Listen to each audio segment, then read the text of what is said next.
Now I've travelled all the way to America, to a place called Portland in the state of Maine, and I'm going to meet and interview Peter Hyatt. Peter Hyatt is an expert on statement analysis, and he actually gives lectures and teaches people how to analyse witness statements. And we're going to be discussing the Madeleine McCann case. Today I am joined by Peter Hyatt, whose expertise is in statement analysis. Peter, can you just tell us, how did you become interested in statement analysis? Quite a number of years ago, I was a self-described naive, very easy to deceive person. So I began reading books on statement analysis just as a hobby. Mm-hmm. But eventually, this led into an employment where I was given an initial 200 hours of training back in late 2001, I believe, in legally sound interviewing, and from there I went into more formal training, worked on cases as a state investigator for allegations of child abuse and later on allegations of adult abuse. But then I went to teaching statement analysis, and after teaching it, it was very natural that those who attended would ask for assistance. And sometimes that assistance translated into, would you do the investigation for us, especially in private companies? From there, I became more and more involved with law enforcement, in training law enforcement, assisting law enforcement. And so currently I work full-time as an analyst and an instructor, teaching law enforcement, teaching journalists, lawyers, therapists, all different professionals who study the techniques used to discern deception, but also content analysis. So it goes well beyond just saying if someone is lying or not. What are they lying about? Why are they lying? Mm-hmm. Which leads to the ultimate is when someone sends an anonymous threatening letter. Statement analysis is often able to identify who wrote this letter and what the person that wrote the letter is like. Right. This allows them to know, is this threat real? The training involves testing, quizzes, practice, more tests, more quiz, more practice. Eventually, we offer certification, and this is also part of the University of Maine's continuing education units, we call it CEUs, for professional licenses. Mm-hmm.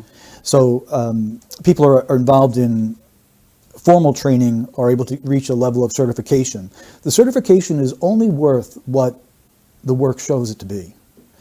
And in many detecting deception schools, they run around 70% success. For us, that would be an abysmal result. These investigators are running at or near 100% success rate. Right. And you can test that by, you make an assertion during the investigation stage based on their statements, and then if someone is then convicted on other evidence, you know that you were correct. So that gives you a way of measuring the performance. Yeah, that's one way of measuring. This is actually rather exciting.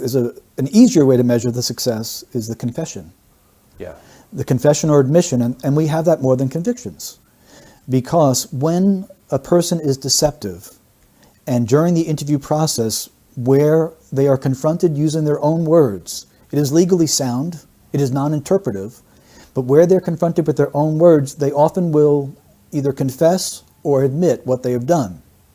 Now, the difference between a confession and admission is legally we need one or the other, but an admission is to acknowledge what one has done. A confession would say, what I've done is this, plus it's morally wrong. We don't need a confession, we do need an admission. Mm-hmm. Then we have something, it's called the A to Z. This is very exciting.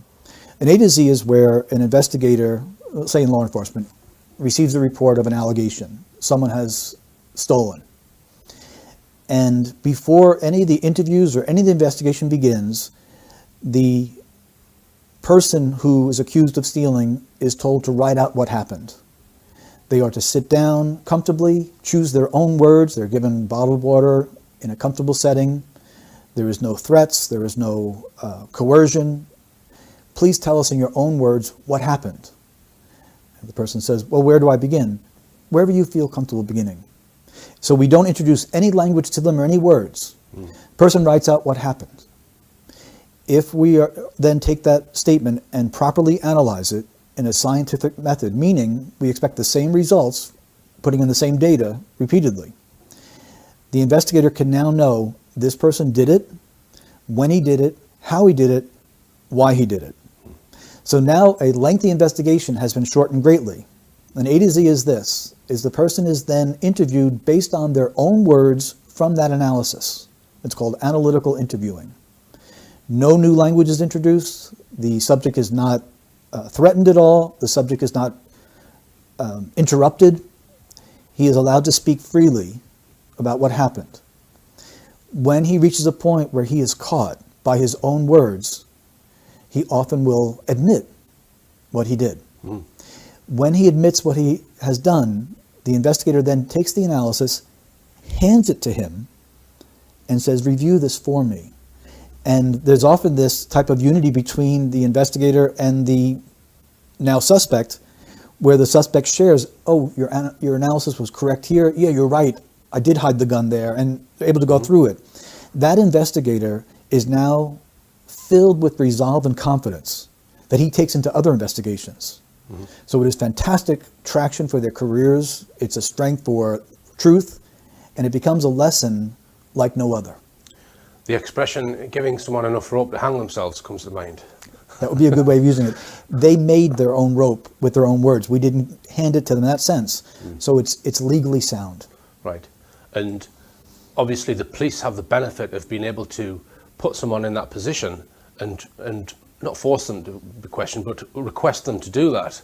But certain cases that have been high profile in the media, we don't always get that. We don't always get the luxury to be able to put a subject in an interview type situation to write out their version of events. We go by snippets that have come out in the media, and we are going to come on to a case shortly.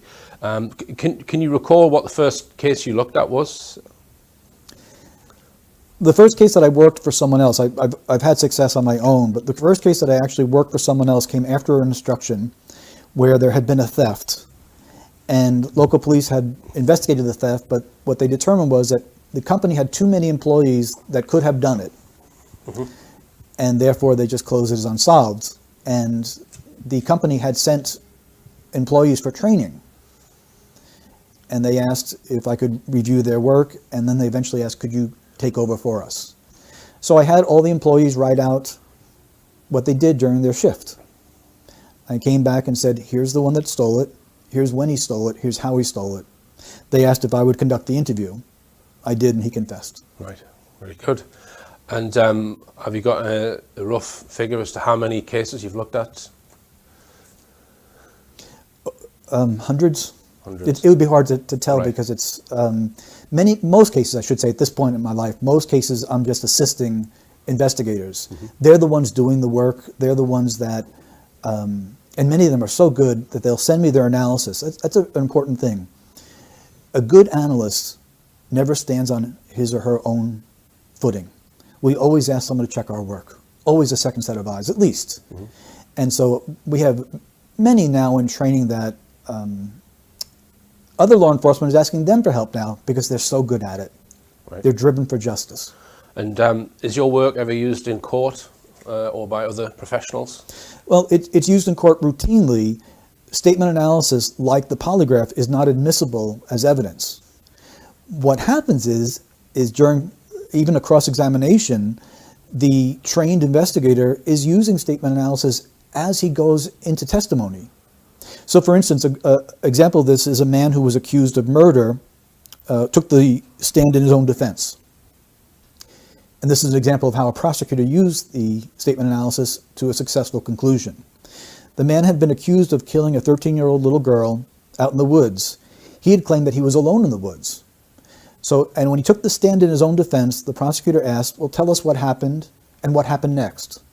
Those are the two most powerful questions that we have. What happened? What happened next? It allows them to choose whatever they want to choose. And this is an important point. The average person has a vocabulary of about 20,000 words. When you ask someone what happened, They must go into that vocabulary, decide what words to use out of the 20,000, where to order them, what verb tenses to use, what pronouns to use, where to place each word next to each other to communicate in less than a microsecond of time. That is a process that, when disrupted by deception, we catch. This man said he was alone. I was sitting down admiring the deciduous trees when we were losing daylight, so I got up, and the prosecutor said, "Excuse me, you said we were losing daylight?" The pronoun we is instinctive and intuitive. It meant he was not alone. The defense called for a recess. The next day they came back and attempted to explain away why the word we should mean I. The jury didn't buy it, and he was convicted. Mm-hmm. Okay. And do you purely look at written statements, or do you listen to audio, or do you watch video? All of the above. All of the above. Yeah, the training begins with only written statements, and that's really the most effective means of doing this. But what happens is, very naturally, it's called statement analysis, moves to a form of discourse analysis when someone becomes better and better over time. Their listening skills improve, and they're able to analyze as they're speaking. Okay, and I've got a list here of some areas that perhaps can indicate deception. Do you want to mention some of it, Peter, before we analyse the interview that we're going to look at? Sure. So hesitation. Well, we look at a disruption. Now, some people naturally will hesitate as they speak, so we look for a pattern. If someone is suddenly hesitating, we want to know why. So we call this a sensitivity indicator, meaning, for example, if I ask you a question and you answer the question with a question, you're buying yourself some time. I know this is an important question. It doesn't necessarily mean that you're being deceptive, but you've sure caught my attention. Right, okay. And searching for the right words?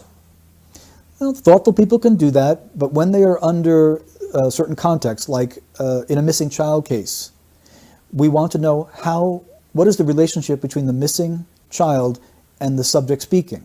If it is a very close relationship, we generally don't see someone pausing or searching just for the right words. They don't care.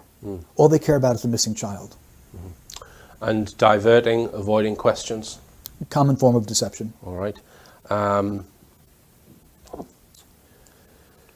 What about unnecessary expansion on certain subjects, like using woolly jargon and that kind of thing? Can that be a form of deception? Yes, as a matter of fact, it's one of the most important things we look at. When someone uses an unnecessary word, unnecessary phrase, unnecessary detail, we deem it as doubly important. Right. I'll give you a good example of that.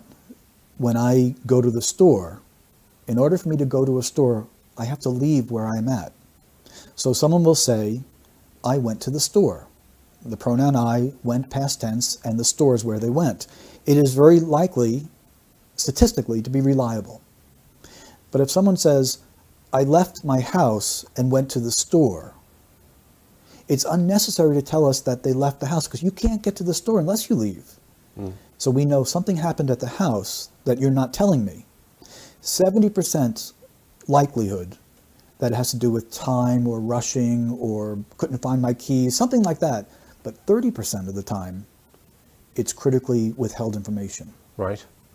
And what about distancing language, where you try and refer to a group rather than yourself?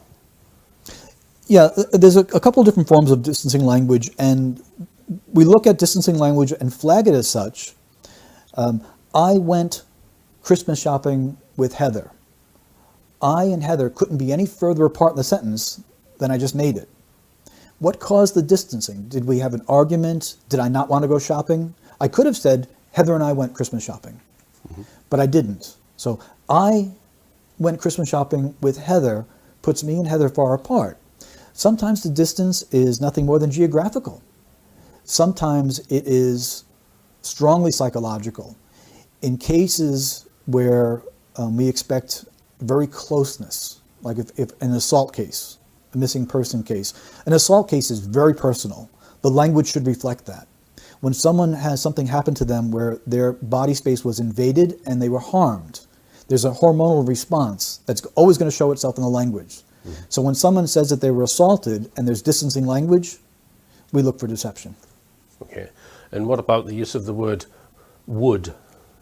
I would have done instead of I did do. Sure. It's one of the things that deceptive people use, and here's why. I said before that the average person has 20,000 words in their vocabulary. A more intelligent person might have 25, even 30,000 words. And when you ask them what happened, they must go into their memory. And when experiential memory speaks, it is very smooth and it goes in chronological order. A lie will disrupt that, and that causes internal stress. So people say, well, sociopaths don't feel stressed when they're lying. That's not true. They feel very stressed when they're lying because they don't want to be caught. So to disrupt that process is very stressful, and those that are really good at lying will use a substitute of words. So one of the things they'll do, instead of saying, I did not use performance-enhancing drugs, they say, I never used performance-enhancing drugs. I would never. And what they're doing is they're actually distancing themselves from an actual denial. We saw this many years ago in Lance Armstrong, where he repeatedly used the word would never or never. In all the years that I watched his interviews, all the transcripts that I've seen, not once did he say, I didn't use performance-enhancing drugs. He avoided it. And what about qualifying words which change or weaken a statement? Tell us about that. Sure. It can be used appropriately, it can be used inappropriately. If I said to you, I locked my keys in the car, you can be confident that I know where my keys are. They're locked in the car. If I said to you, I think I locked my keys in the car, that's called a weak assertion because I'm not certain if they're there. I did not shoot that man is very different from saying, I don't think I shot the man. Yeah. Okay. And what about using the past tense about a recently missing person? This is critical. In all missing person cases, we look at the use of past tense. And Richard, when it comes to a missing child and a close relative, meaning the biological father or the mother, there is such a natural denial, even stronger in women than men, that we have cases where a child has gone missing, the child has been found deceased, and the mother refuses to reference her child in the past tense. She just cannot accept it. So if a mother in particular, or a father, but especially a mother with the increased intensity of the bond, references her child in the past tense, we want to know something. We want to know why she thinks or believes the child is deceased. Because at times, even if the police tell them, we believe your child is dead, a mother will not accept that. So when a mother of a missing child speaks of the child in the past tense, early on before the processing has taken place, she's giving us a strong indication that she may know more than she's saying. All right. And what about refusing a polygraph test? Can you read anything into that or not? Yes. John Walsh has become famous, unfortunately, for the tragedy that happened in his life here in America. And he advises people very publicly. And what I mean by very publicly is not just through his own website, but through every television appearance he does regarding missing children, is he says to the parents, take a polygraph immediately so the police can do their work and find your child. When someone refuses to take a polygraph, they have a reason to refuse it. And that's a great concern. Right. Okay. And tell us about the ratio of how much time people spend when they're telling a story at the beginning and the middle of it and an end, and what that might reveal. Sure. We actually measure the content of someone's account. And a truthful account will generally be broken down into 3 parts. If your child went missing, and I were to ask you questions about it, the most important thing to you is your child missing. That's what you're going to talk about. And so the bulk of your words are going to be focused on your child and what happened. You might introduce it saying, I went to dinner, and that's a short introduction, and then you talk about your child, and then afterwards you called 911, or you called police, or you called for assistance. But the bulk of your account is going to be found right in the middle. What happened to your child is the most important thing to you. Deceptive people who have guilty knowledge of what happened to their child don't want to talk about it because it causes internal stress. So they talk a great deal of time in what happened beforehand. That's where they focus their details. Whereas any parent without guilty knowledge, any innocent parent, is going to focus upon the child. Now, when I say innocent, I mean a de facto innocence, not a judicial innocence. People are innocent until proven guilty in a court of law in the United States. What I mean by innocent is the de facto or in fact innocence. They have no guilty knowledge of what happened to their missing child. Mm-hmm. That type of innocence. So right. It's important to... Yes, yeah, I understand that. Now, you run a blog, Peter, where a lot of this statement analysis subject is discussed. Can you put everything on there, all of your professional cases, or are you limited as to what you can write on the blog? Yeah, the blog is only cases that I'm not professionally involved in. So the most fascinating cases never reach the blog. The blog is also a tool of advertising for my business. The blog catches the attention of investigators and who say, oh, I'd like to study that more in depth. Most of them have had some training in their academies. Some were privileged to go on to the FBI's National Academy where they learned deception detection. But what I produce on the blog is short summaries, not in-depth analysis. It would take far too long to explain some of the things there. Mm-hmm. On the case of missing Madeleine McCann, I didn't cover it a great deal. It fascinated me, but I didn't cover a great deal because it seemed that it was saturated with coverage. Mm-hmm. And when something becomes that heavily covered, I generally move on to something else. And so I put a general analysis on the blog about it, but really in the interview, there's much more there than... much more in the content of the analysis than is on the blog. So this was an interview that the McCann's did in 2011, and I think it was on Australian television. And you did an analysis of that interview, of what they said in that interview, of their statements. So you transcribed the interview first, and then you've put your analysis on the blog. So why did you choose that particular one? Was there any reason, or was it just the first one you came across? Was there any reason why you chose that one? Because they've done a lot of interviews. Yeah, this was one that someone sent the transcripts to me. Right.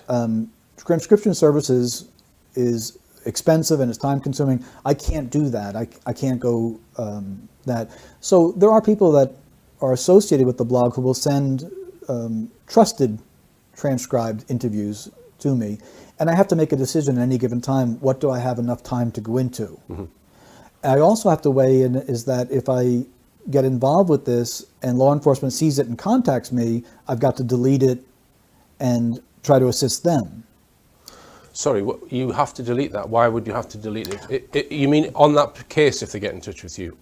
On any given case, if law enforcement requests that it not be there, that it could hinder the investigation, I take it down. Oh, I see. So let's say that people who were investigating the Madeleine case weren't happy with that and asked you to take it down, right? I see. Yeah. Or if and this has happened before too, is where a police department will say, I saw your analysis, it's really good.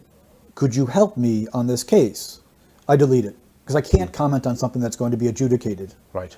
I don't ever want to interfere with justice. Justice comes before anything else. Right. And before we do some analysis on this interview, because you've reappraised it, is that right to say that this 2011 interview, you've done more detailed analysis on it? Is that? Yes.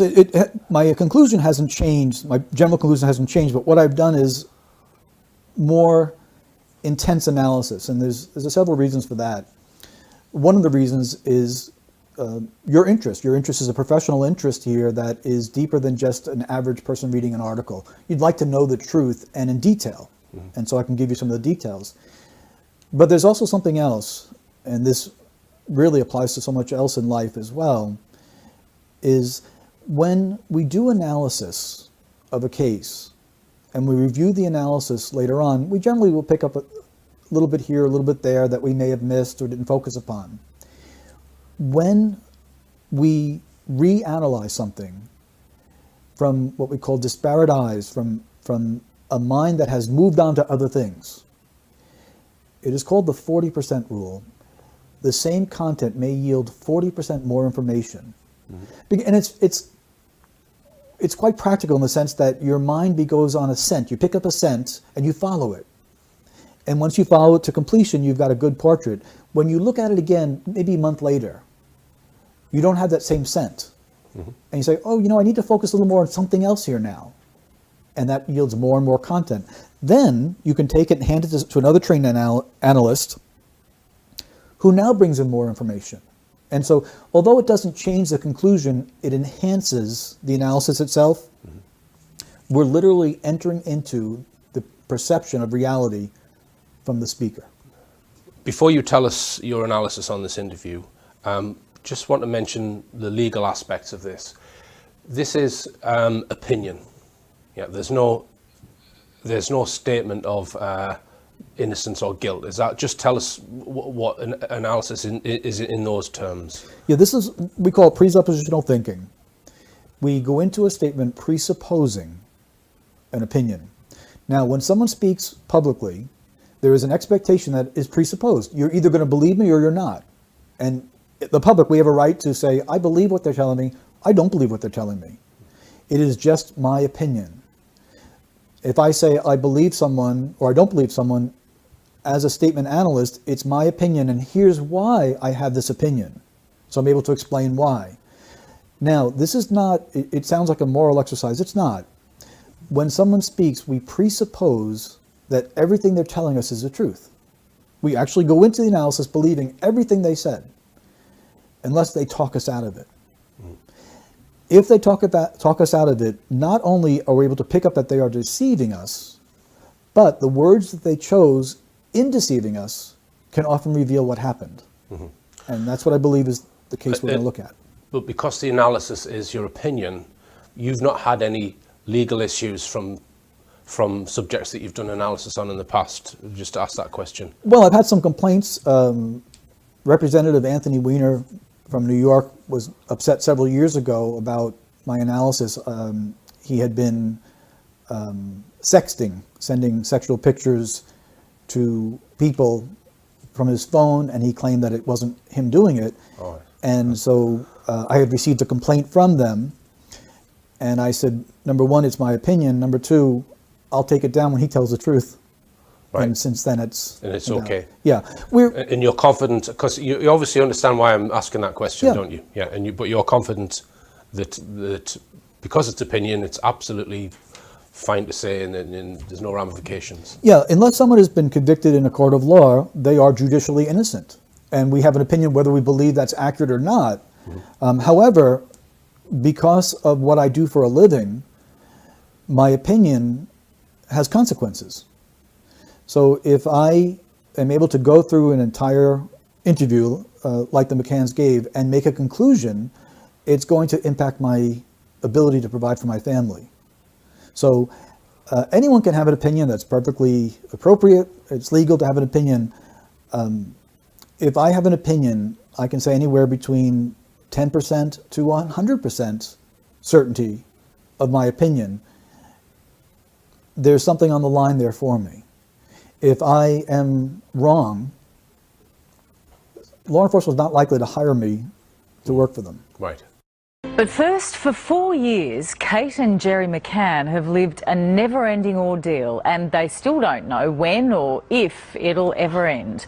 It began on a family holiday in Portugal when Madeline, their 4-year-old daughter, simply vanished. She hasn't been seen since. Tonight, the mystery deepens. You're about to see home video never shown before and learn the vital clue Madeline left behind. Here's Ronnie Sadler. Okay, spin around, darling.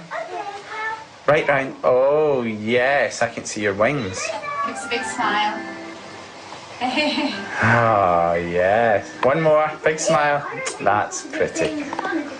She was an incredibly beautiful baby, actually. You sound like the most biased parent on the planet now, but she was just really compact and just a really kind of nice, round, perfect head, and you know, and then she opened her mouth and the whole world knew she was with us. This would not be considered a blatant past tense use of the verb was. Here she says, she was incredibly beautiful baby, actually. One could argue that she, at age 3, she's no longer a baby, and that they are referring to a period of when she was born, and that would be an appropriate use of the past tense. So I don't assign to this a red flag because of the context. It does concern me, at this point, it's just a little bit of alarm now, that in an interview of a missing child, they're talking about her in the past tense. I expect some form of follow-up that will be in the present tense.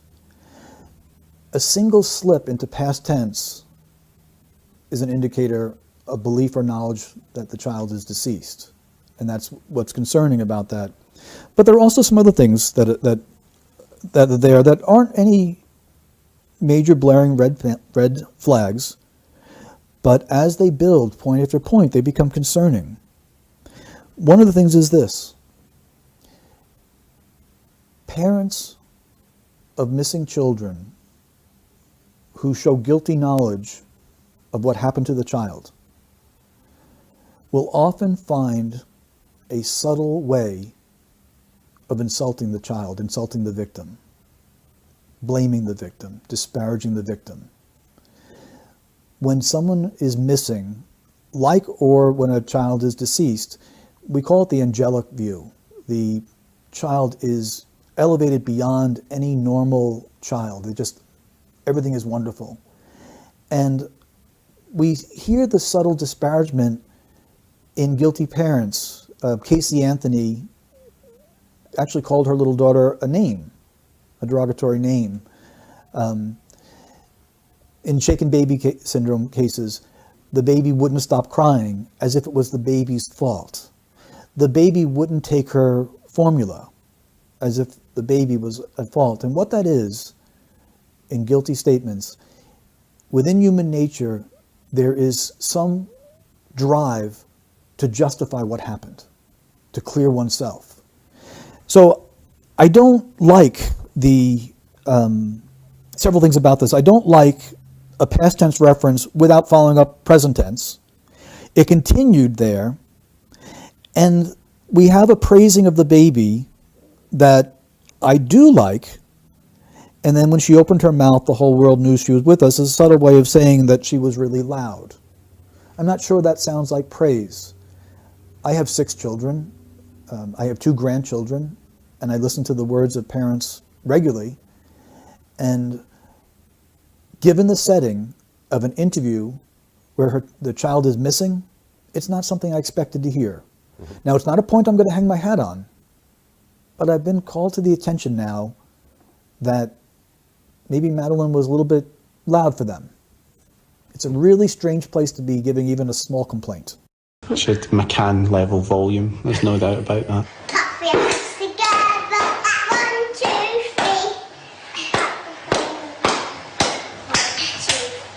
3. Yay, well done. Okay, let's sing another one. I always wanted to be a mother. I don't know if maybe that stemmed from being an only child and sort of, wanting that feeling of family.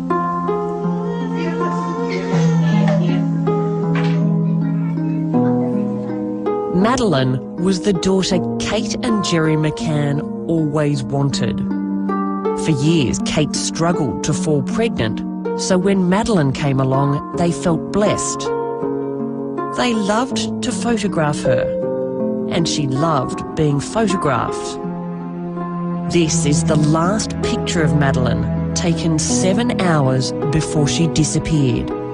There's a photo of her that afternoon that was taken at 2:29, I think, because we've got it on the digital camera. And she was just sitting by the pool with myself, and we've both got our feet just paddling, and she's so happy. I am concerned, again lightly, but it is increasing, and here's why. They're speaking in terms of nostalgia. This is what we do when a child is not coming back. They are waxing nostalgic about a child that's missing. And this is going to become right now, a very minor point is going to become a major red flag for deception. If you were able to put yourself into their shoes, which is what we always do, put yourself in the shoes, what would you be like? What would you be like if your child was missing? And this is what is terribly missing from the interview. Statement analysis deals with what one tells us. It also deals with what one doesn't tell us. When parents of missing children have no involvement or no guilty knowledge of what happened to the child, their focus is on what the child is experiencing now. Does she have her favorite blankie? Does she have her teddy bear? Is someone looking at her warm smile? Are they kissing her? Is she scared at night? They are consumed by these thoughts. These people are speaking as if they have already processed something, which is her death. It's been 1,543 days since Madeleine McCann vanished. To keep Madeleine's case alive, this private couple has revealed more of themselves than ever before. Kate and Jerry are both doctors. They married in 1998 and in 2001, after 3 years of failing to conceive naturally, they began IVF. 18 months later, on the eve of another hospital appointment, Kate did a home pregnancy test. A little line appeared on the test. You know, I'm a doctor and it says on the box any kind of line is a positive, but I was like, oh, I'm not sure. But there was that faint kind of... Showed it's me and I'm like, it's definitely. It's definitely. No question. And obviously we had a scan and there was a little beating heart and that was our little Madeleine, you know, so... Who's that present for? That's for Andrea. Are we going to post it today? No. We are. There's my letter. Who says uh-huh? Say yes, Daddy. Yes, Daddy. Okay. And then, in May 2003, 3 became 5. When she first saw the twins, she was just ecstatic. Absolutely ecstatic. Oh, we took a very big toilet. Santa must have bring toys. Alice. Felt blessed, really, at that time. You say the family felt really complete. You know, we did feel incredibly lucky.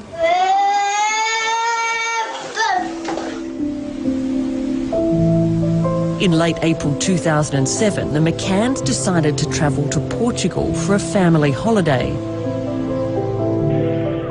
In the pink pants climbing the stairs to the plane is Madeleine. Oopsie, you all right? It was the McCanns' first overseas holiday as a family, and they went with 3 other couples. Cheer up, Jerry, we're on holiday. It's a small resort. It was out of season, end of April, beginning of May, and it was incredibly quiet. We felt very relaxed there, very relaxed. A couple of things about that is we like to hear people speak for themselves how they felt, not for we. Then we look at anything that's repeated. So we have the word relaxed, repeated.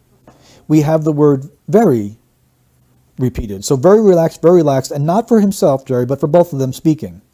Okay. So if they're speaking together, that's appropriate. They're now speaking. He's now speaking of their emotion together, and that's not always so usual. And they are telling us how very relaxed they are. This is narrative storytelling. This is setting a scenario. We call it the normal factor. If you take a 7-year-old child and you say to the child, once upon a time, on a day that was just like every other day, the child will sit up knowing that what's about to happen was unlike any other day. Mm-hmm. That's called the normal factor. If someone says, I'm a normal man, what they're saying to you is either they themselves or someone else has said, you're not normal. Okay? It's unnecessary. Well, here, what we call this as a need to persuade that this was a normal day is telling us he knows it's anything but. Mm-hmm. That's storytelling. That's when those in law enforcement will say, I feel like they're storytelling. They're actually narrative building. They're bringing your emotions into an account. Instead of saying, my daughter's missing. I don't know what she's experiencing. I don't know who she's looking at. I don't know if they're giving her medicine.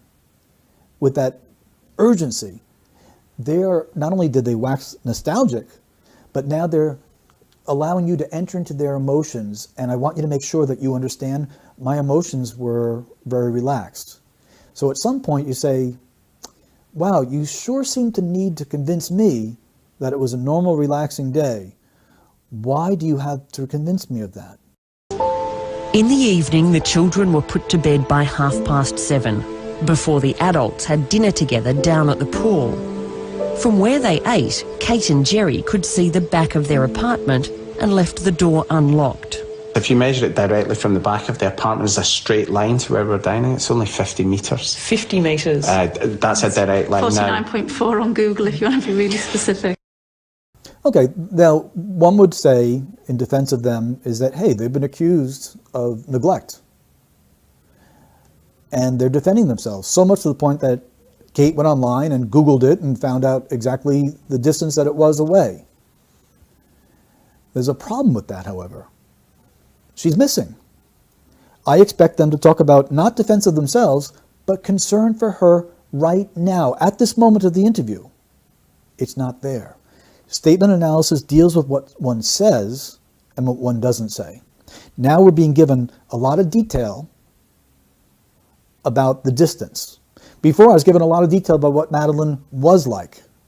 I've not heard yet a single detail about what Madeline is experiencing in the hands of strangers. But the proximity was very close. This is insightful because, first of all, the word but will refute what just preceded it or minimize what preceded it. But this is insightful. I simply ask a listener to answer this question for me. Who are they most concerned about? Are they most concerned about Madeline or about themselves? How can they not be concerned about Madeline? How could they even care? They should be really accusing themselves of neglect. The fact that they don't accuse themselves of neglect but are justifying themselves tells you something else. Not only do we not have concern for Madeline, we have concern for self. Why would you be concerned for self?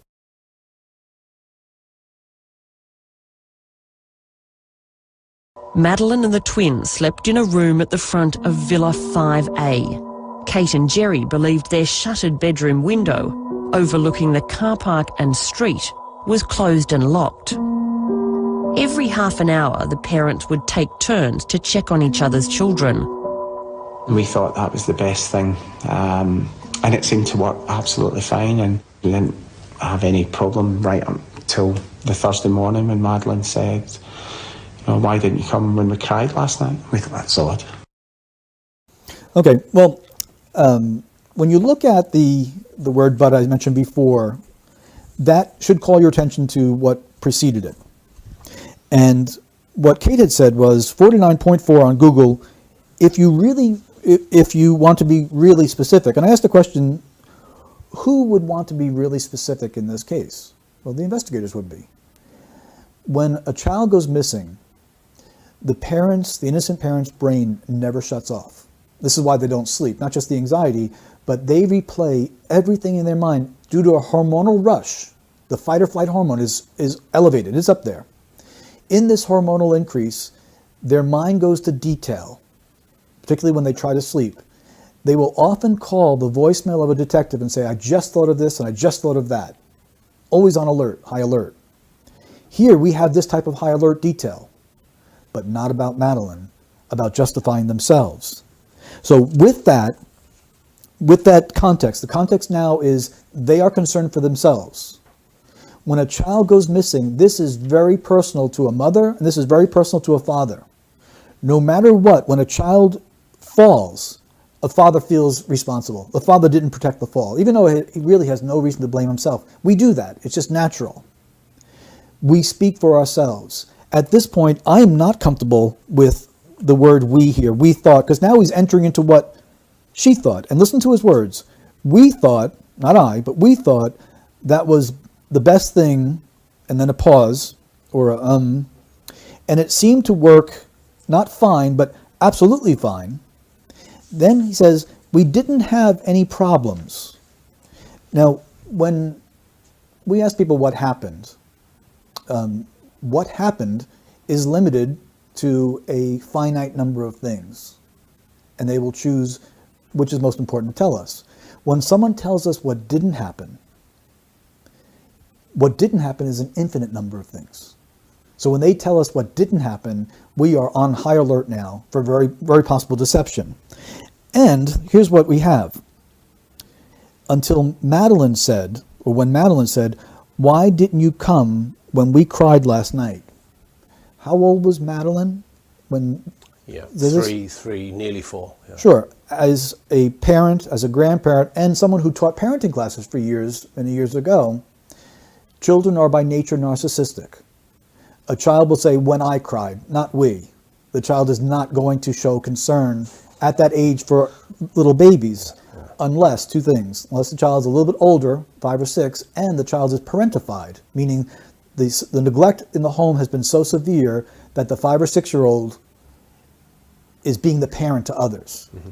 And you'll see this in child abuse cases where a neglectful mother will say, look how she can cook her own meals on a little hands that should never be near a stove or an oven. The neglectful parent is boasting about it. Well, here, Madeline did not express concern for others crying other than herself. She's too little to do that. It's when I cried. So at that point, based on that pronoun usage, as a professional analyst, I'm comfortable saying this is not a truthful statement. You now think somebody had either tried to get into the room or was in the room and woke them up the night before? It just seems too much of a coincidence that she made that comment and then that happened that night. Yes, what she's now doing is she's floating doubt for people. She's floating doubt. And she's going to do it more intensely coming up in a moment here.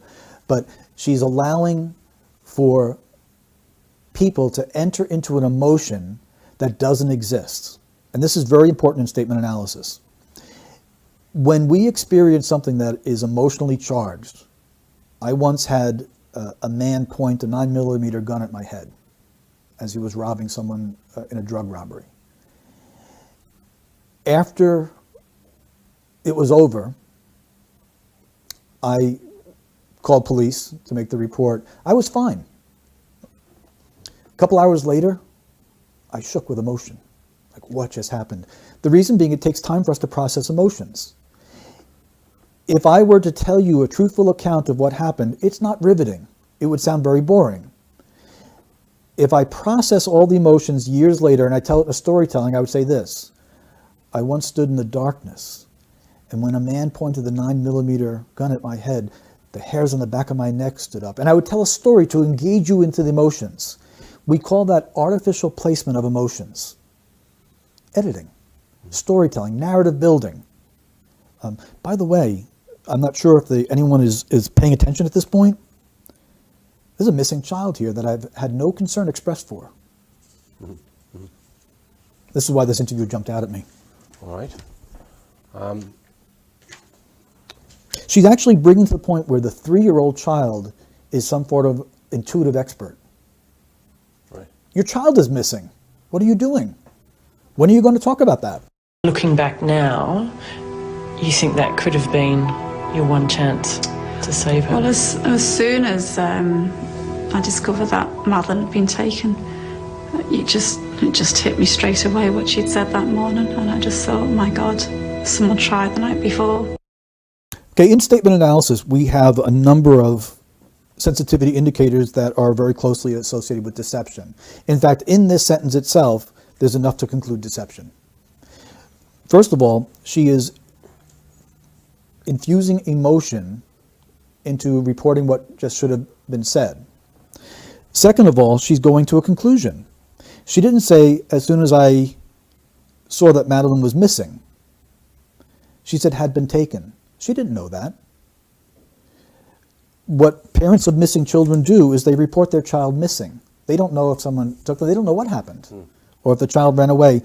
By jumping to the conclusion, she wants to make sure that you know there's a kidnapping. She has a need to persuade the audience there was a kidnapping. The need to persuade itself underlies the weakness.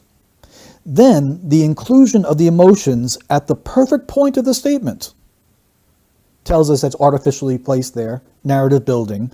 Then we have the infusion of deity. This is often found statistically in deceptive people. They're looking for a greater witness than their own words. When I ask someone, why should I believe you? Because I told the truth, because I'm telling you the truth. The weight of testimony is because it's true, which says basically, if you don't believe me, you're an idiot, get a new job. You shouldn't even be investigating because I told the truth. The burden is on you because I'm free because I told the truth. No matter how much you dig, you'll never find contrary because it's truth. The entire weight of the argument is based upon truth. If someone says, I didn't steal the money, why should I believe you? Because I'm telling the truth. 99.9% north, they're telling the truth. That's how powerful it is. They're basing their denial upon truth.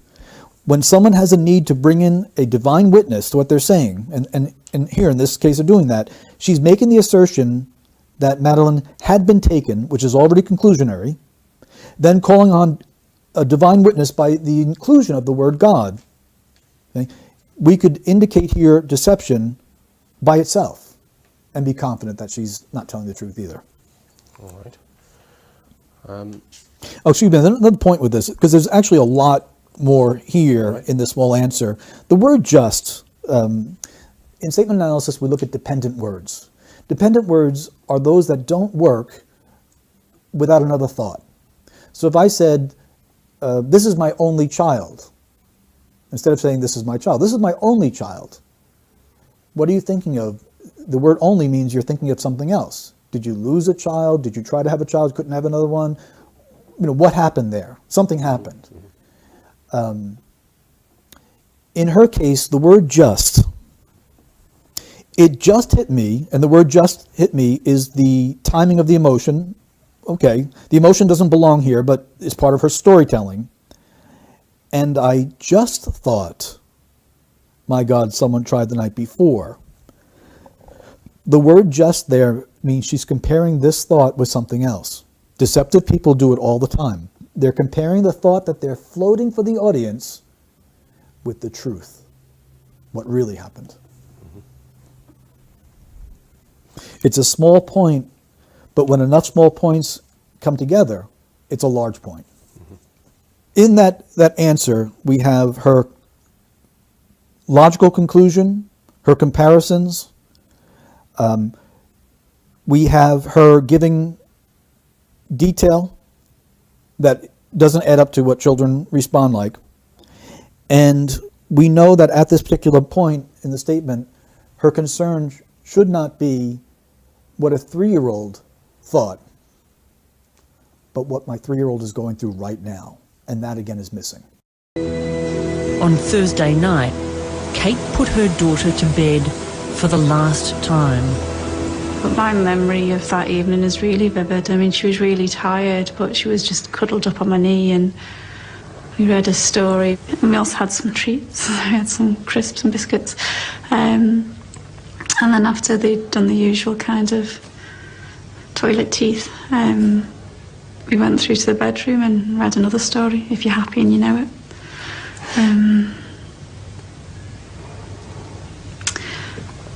Yeah. When she moves into experiential memory of what happened, she can choose anything she'd like to tell us. The words she chooses are going to be important. So my memory of that evening, first of all, we have the word that, which distanced herself from that night, and which could be appropriate because it's chronologically it's distant. She said, it's really vivid. It's really vivid.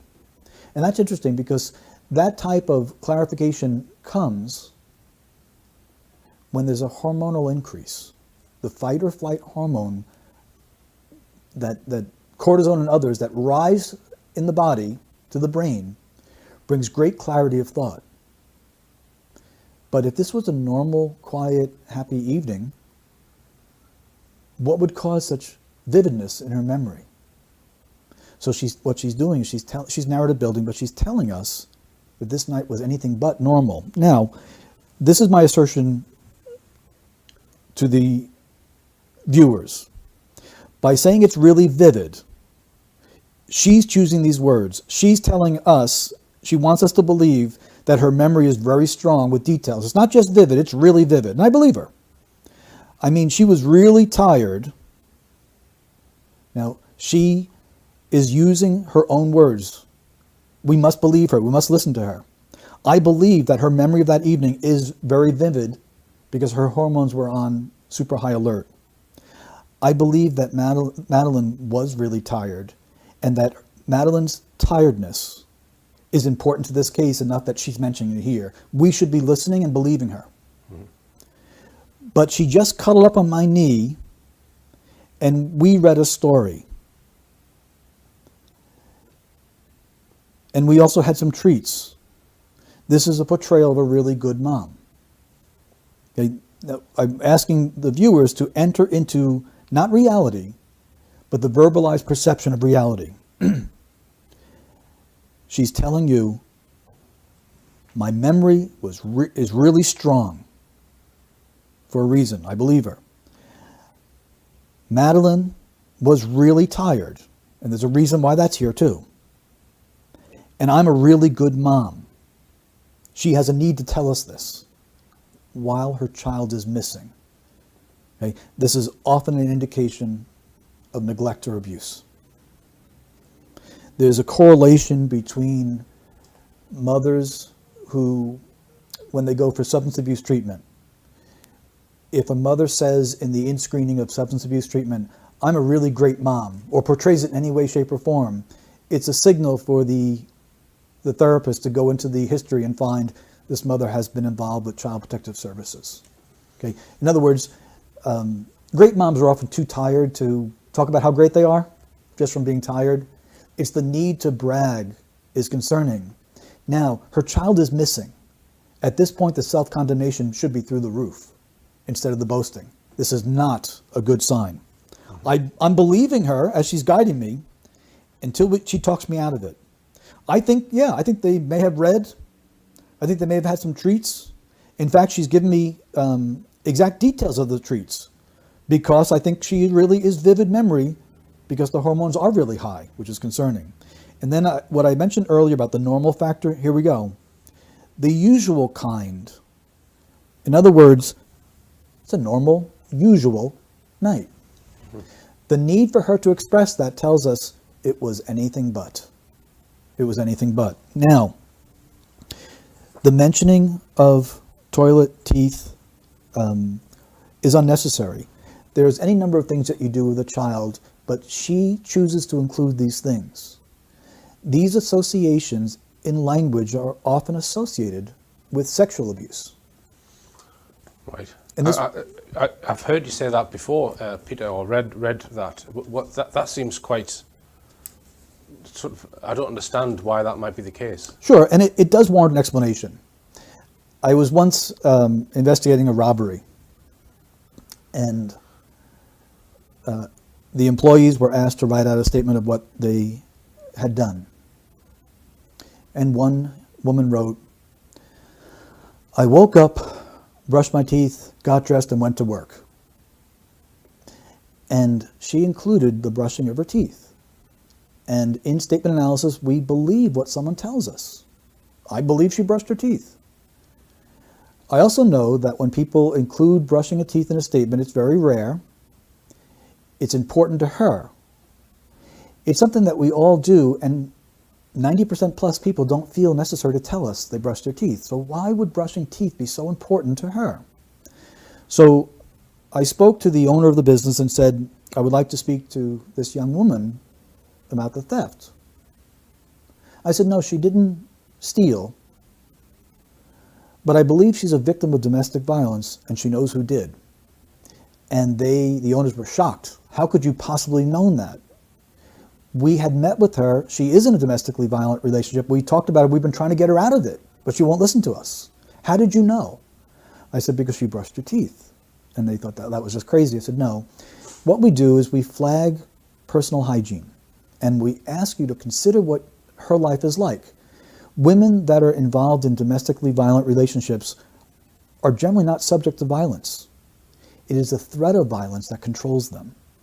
So in her world, when she gets up in the morning, she goes into the bathroom, she locks the door, and for a few minutes, she feels safe while she's brushing her teeth and tending to herself.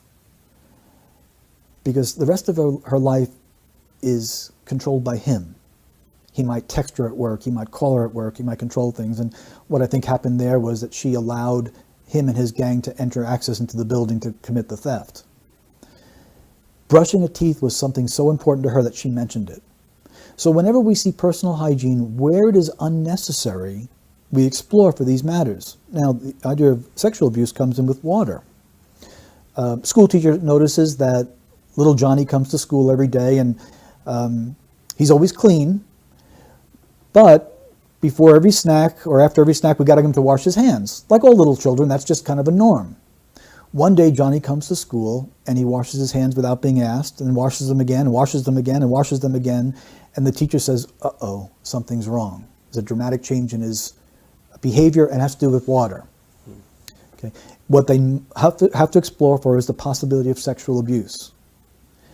When a child is sexually abused very early on, in the bedroom by a trusted family member, the child's sensory is different. And someone may be 40 years old and say, when I went to the store, I opened the door and went in. You can't go to the store without opening a door. Why would he mention door? Because in his brain, there is an association with the sound of an opening door that's with him forever. Because the opening of a door sound may be associated with when he was sexually abused, or she was sexually abused. So we believe what someone tells us. I believe that, they had this personal hygiene with every 3-year-old goes through it.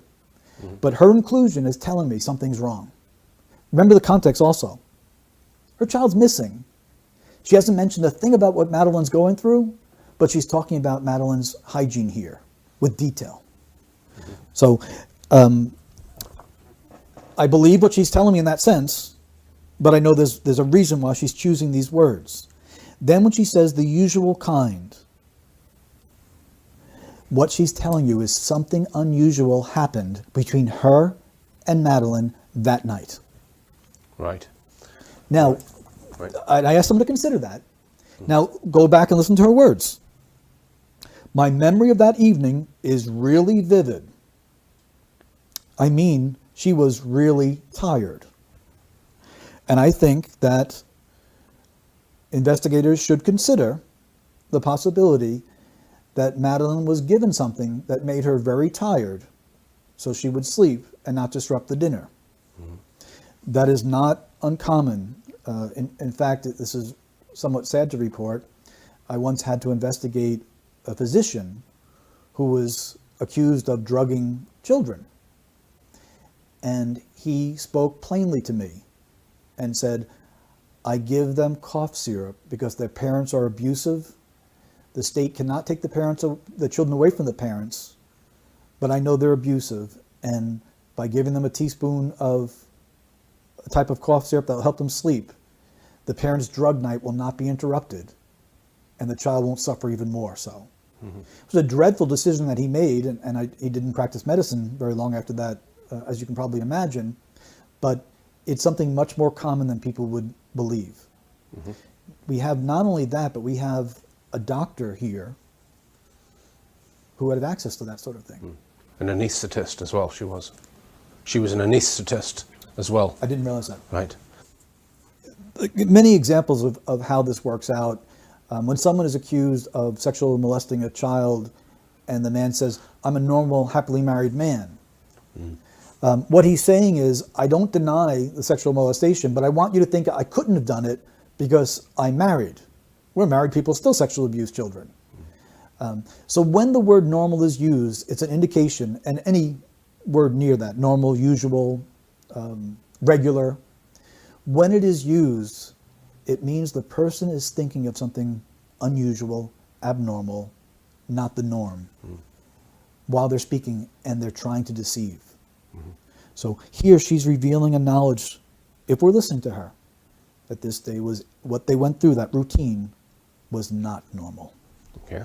I also, before we leave this last quote, we have, she just cuddled on my knee, and we read a story, and we also had some treats. The word we is used to connect people. It's a very powerful pronoun. It often speaks of unity. And we do not hear the word we between a murderer and a victim. It's very unusual. What this suggests, along with the word cuddled, is something different. The word cuddled, that's what 3-year-olds do. It's unnecessary to tell us that. It is persuasive language. She's trying to portray something as being very close, very normal, telling us that something wasn't normal about it. But the word we suggests something to consider, that what happened to Madeline that night may not have been intentional.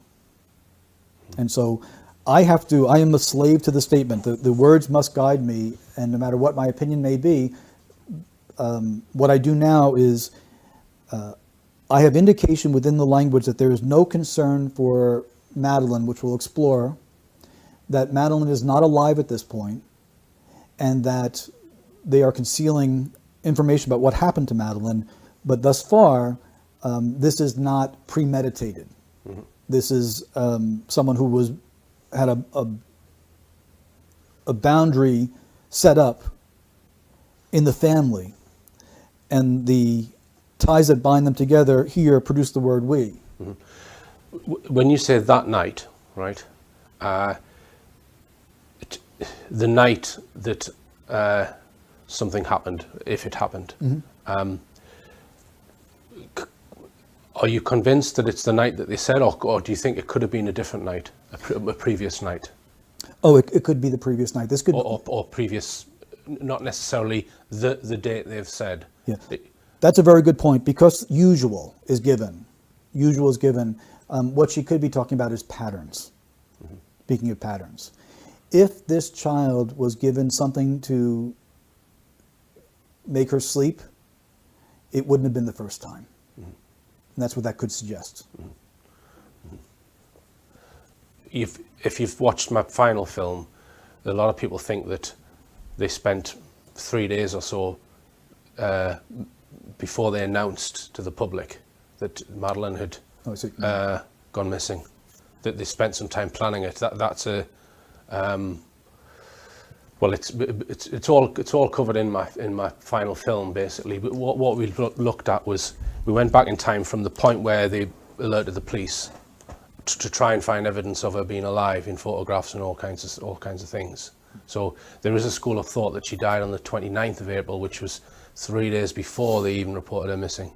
So I don't know, have you not watched that final film? I haven't yet. Right, okay. All right. Right now it's not supported by the language, but the reason I mention it is because what I do is I have to be open to anything that comes in, and what I'll say is the language will affirm that, the language will deny that, or the language won't address it. It's called a temporal lacunae, a jump over in time, and at this point I don't see a deliberate attempt to jump time. Okay. And if it comes up later, I'll grab it, but I don't see it at this point. All right. At 9 p.m, Jerry checked on Madeline and the twins. I actually stuck my head round the door and I just lingered for a few seconds and thought how beautiful she was. And that was the last time I saw her. This is very concerning. This is a statement that bothers me a great deal. First of all, he begins with the pronoun I, which means psychologically he's putting himself there. This is good. We want him to be there. We want to have reliable information. But the next word is actually. The word actually means he's comparing what he's claiming to do with something else. Why would that be necessary at this point? Then I'd actually stuck my head around the door, and I just lingered for a few seconds and thought how beautiful she was, and that was the last time I saw her. At this point, his child is missing, not dead, according to their narrative. even though he's referencing a specific night, is Madeline no longer beautiful? And what I ask the viewers is to consider that when you give a detail of a past tense event, the detail should be in the past tense appropriately. When you speak about character or ongoing characteristics of a missing child, it should be present tense. And I thought, how beautiful she is. And that's the last time I saw her. That would be more acceptable. This is a past tense reference to Madeline herself, not specifically bound up to a detail, but actually, was she only beautiful that night? That's what I mean by an attribute. So when someone uses an attribute of a missing child in the past tense, it's not a good signal. It's not a good signal at all. Now, he also stuttered with the pronoun I. So what we look for is that, does he normally stutter? And he doesn't. He's not a stutterer. The pronoun I is something that we in the English language use millions of times. We are as good at using the pronoun I as we could be as good at anything in this life. When someone stutters on the pronoun I, there is an increase in tension and anxiety. And this stutter bothers me here. And it's important. He's talking about his daughter in the context she's still missing. So while the several things are wrong, he gives a narrative or an emotion. He references her beauty, which should be ongoing, and it's not. And he stutters on the pronoun I. And I still wait to hear concern for what Madeline is going through while this interview is being conducted. And that's going to be a bigger point as we move forward. Yeah. Excuse me. The last time someone sees a missing child is always going to be important. Right. This may sound a bit strange, but I believe him. I believe that the last time he saw her, he did linger. And he did think about how beautiful she was. I think this is where she was disposed of. And I'll build this theme as we go along. All right. The last time you saw her, you thought how lucky you were. Exactly. And that bothered me because that's very poor interviewing. That's why we train journalists to not teach someone how to lie. Because the problem with that is he did not think about how lucky he was unless something was wrong. And that's, I can't say that he thought how lucky I was. He only affirms it from what the interviewer said. The interviewer should not have said such a thing. The interviewer is speaking as if the interviewer believes the child is dead. If you have no guilty knowledge of your missing child and you leave the child to go to dinner, you're not going to have that type of nostalgic thoughts. You're just going to dinner and, we'll miss her, we'll be back in shortly and everything will be fine. You don't have those type of thoughts. Having those type of thoughts is an indication of guilty knowledge that Madeline's gone. Your world shattered within an hour. We now have a period of time, and we also have a case of distancing language where he didn't say, my world is shattered. If my daughter was missing, my world is shattered. Not your world, not someone else's world, not everyone's world, because everyone experiences this universally. My world is shattered. I'm the father. What's going on with Madeline right now? No concern. What I'm building towards is this. There's a reason why the McCanns do not show any concern over what Madeline's experiencing right now. They're intelligent people.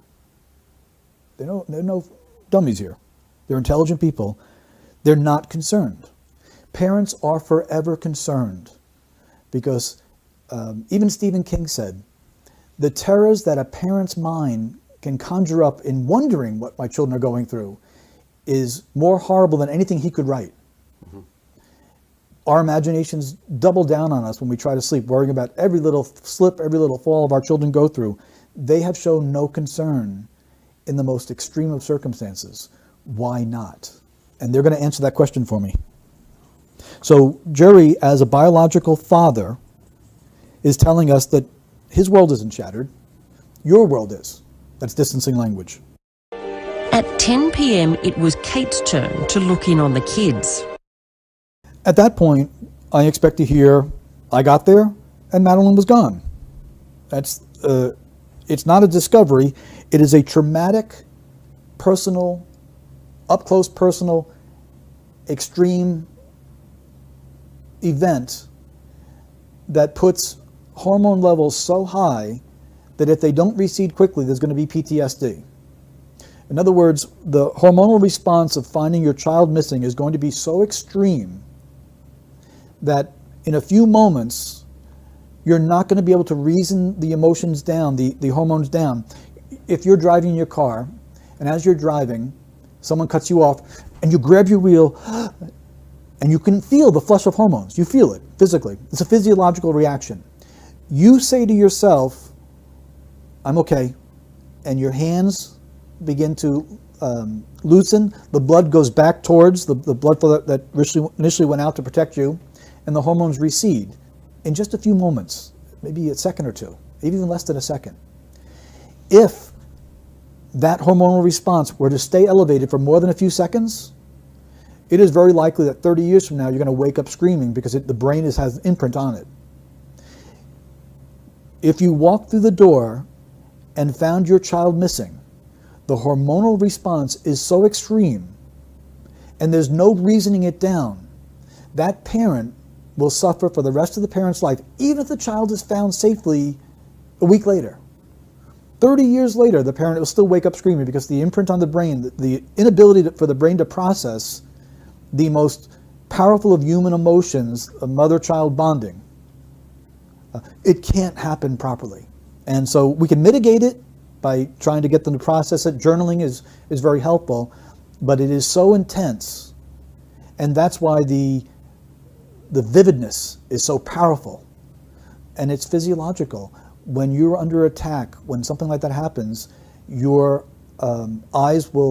pupils will dilate, you go on high alert, blood will flow to and from certain parts of your body, your legs will become stronger so you can run. The blood goes away from the internal organs so that if you're knifed, you have a better chance of surviving. The hairs, people say the hair on the back of my neck stood up. It's actually true. Piloerection it's called. It is some kind of built-in mechanism to make us look bigger and stronger. Those are the type of reactions that you will have if you find, or I will have, if I find my child being missing.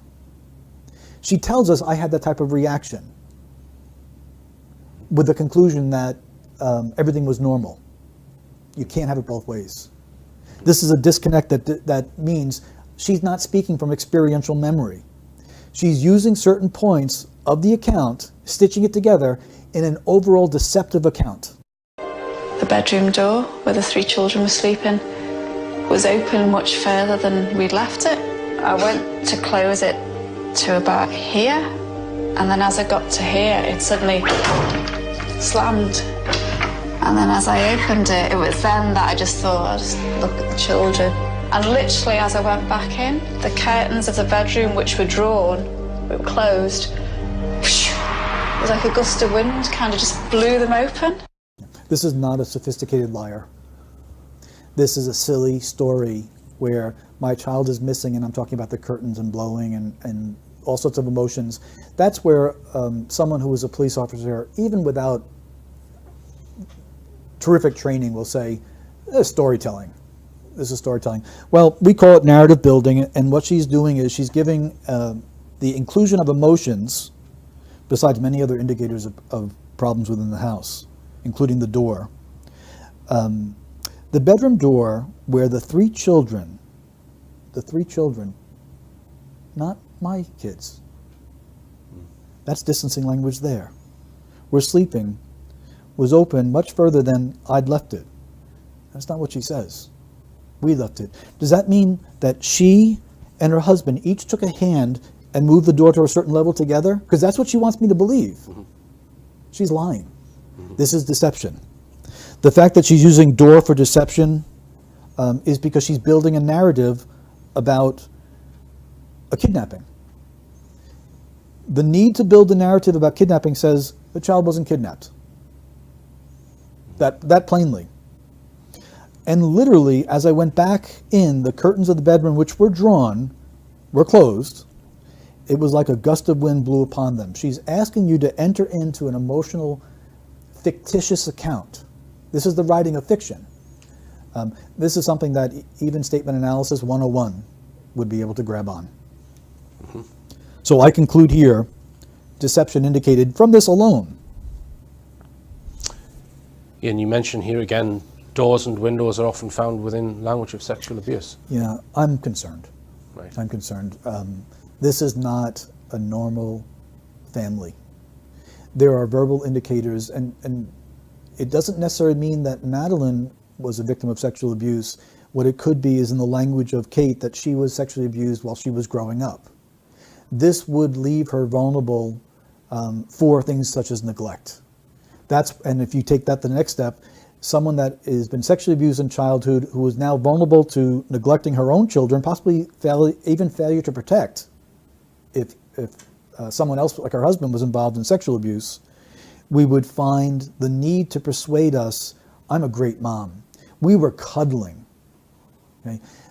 The reason I indicated deception with that statement about cuddling is because whenever someone says, we call it the I love you factor.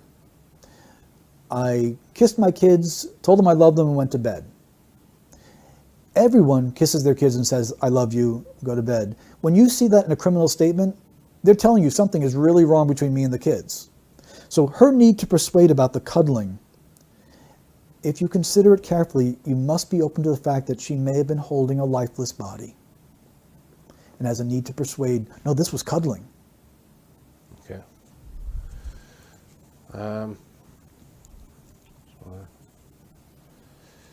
This answer, by the way, was one of the most important answers because here we were able to look at the larger measurement of the statement of what happened as she gets into it.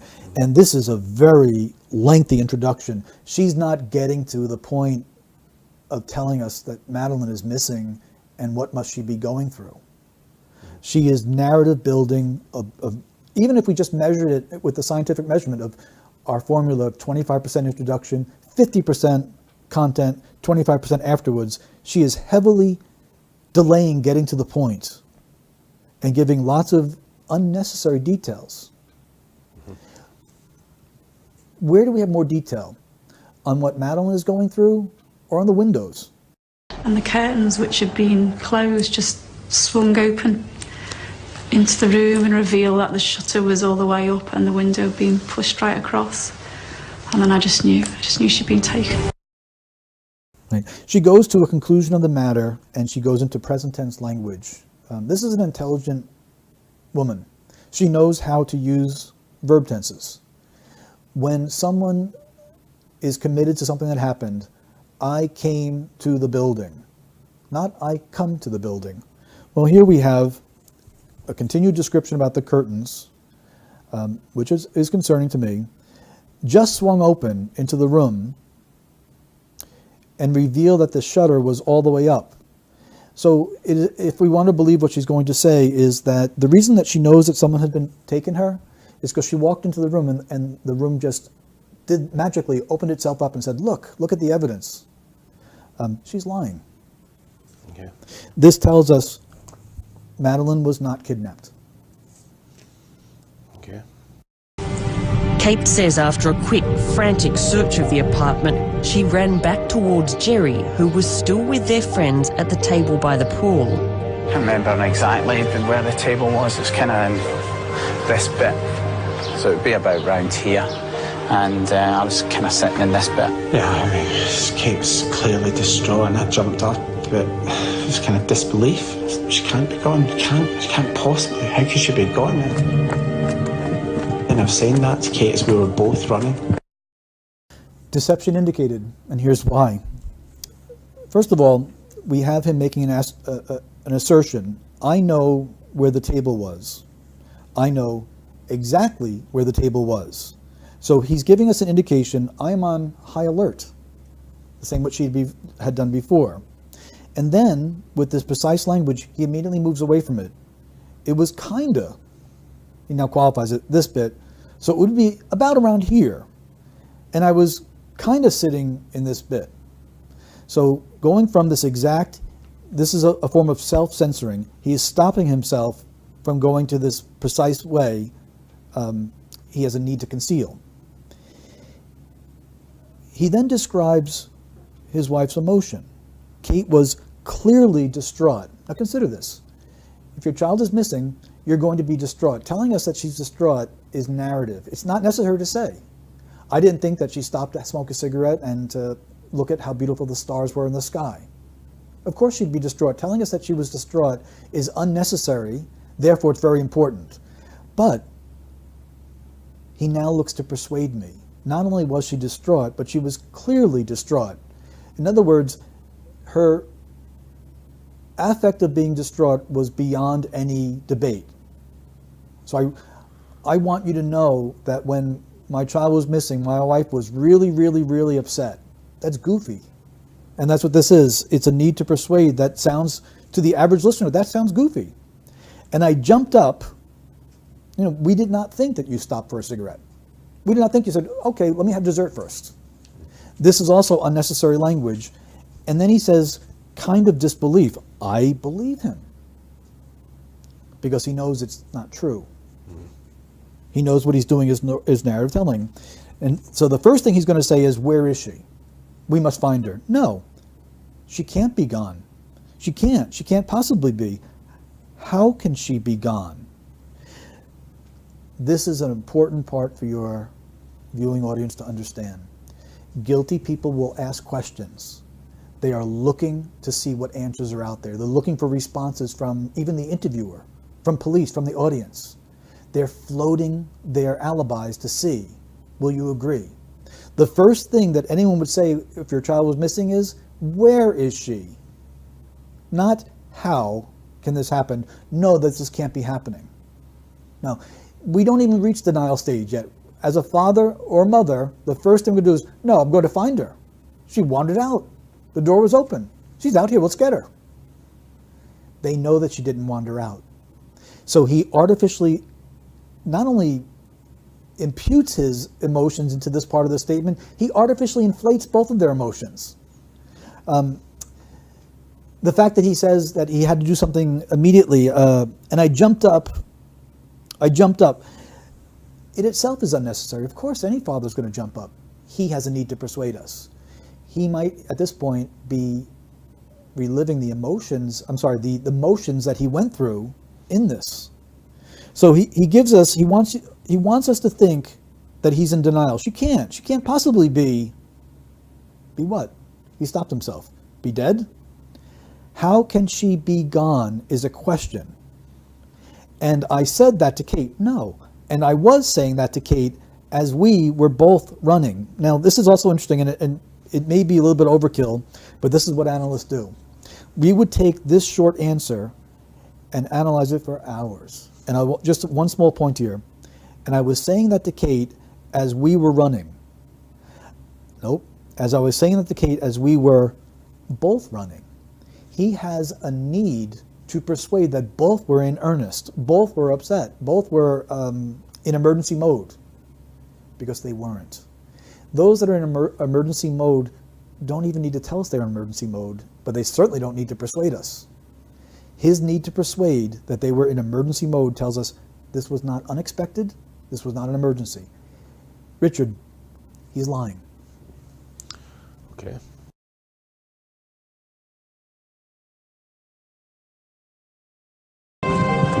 Police were called within 15 minutes, but they didn't arrive for nearly an hour. It took them another 2 hours before they bothered to seal off Madeleine's bedroom.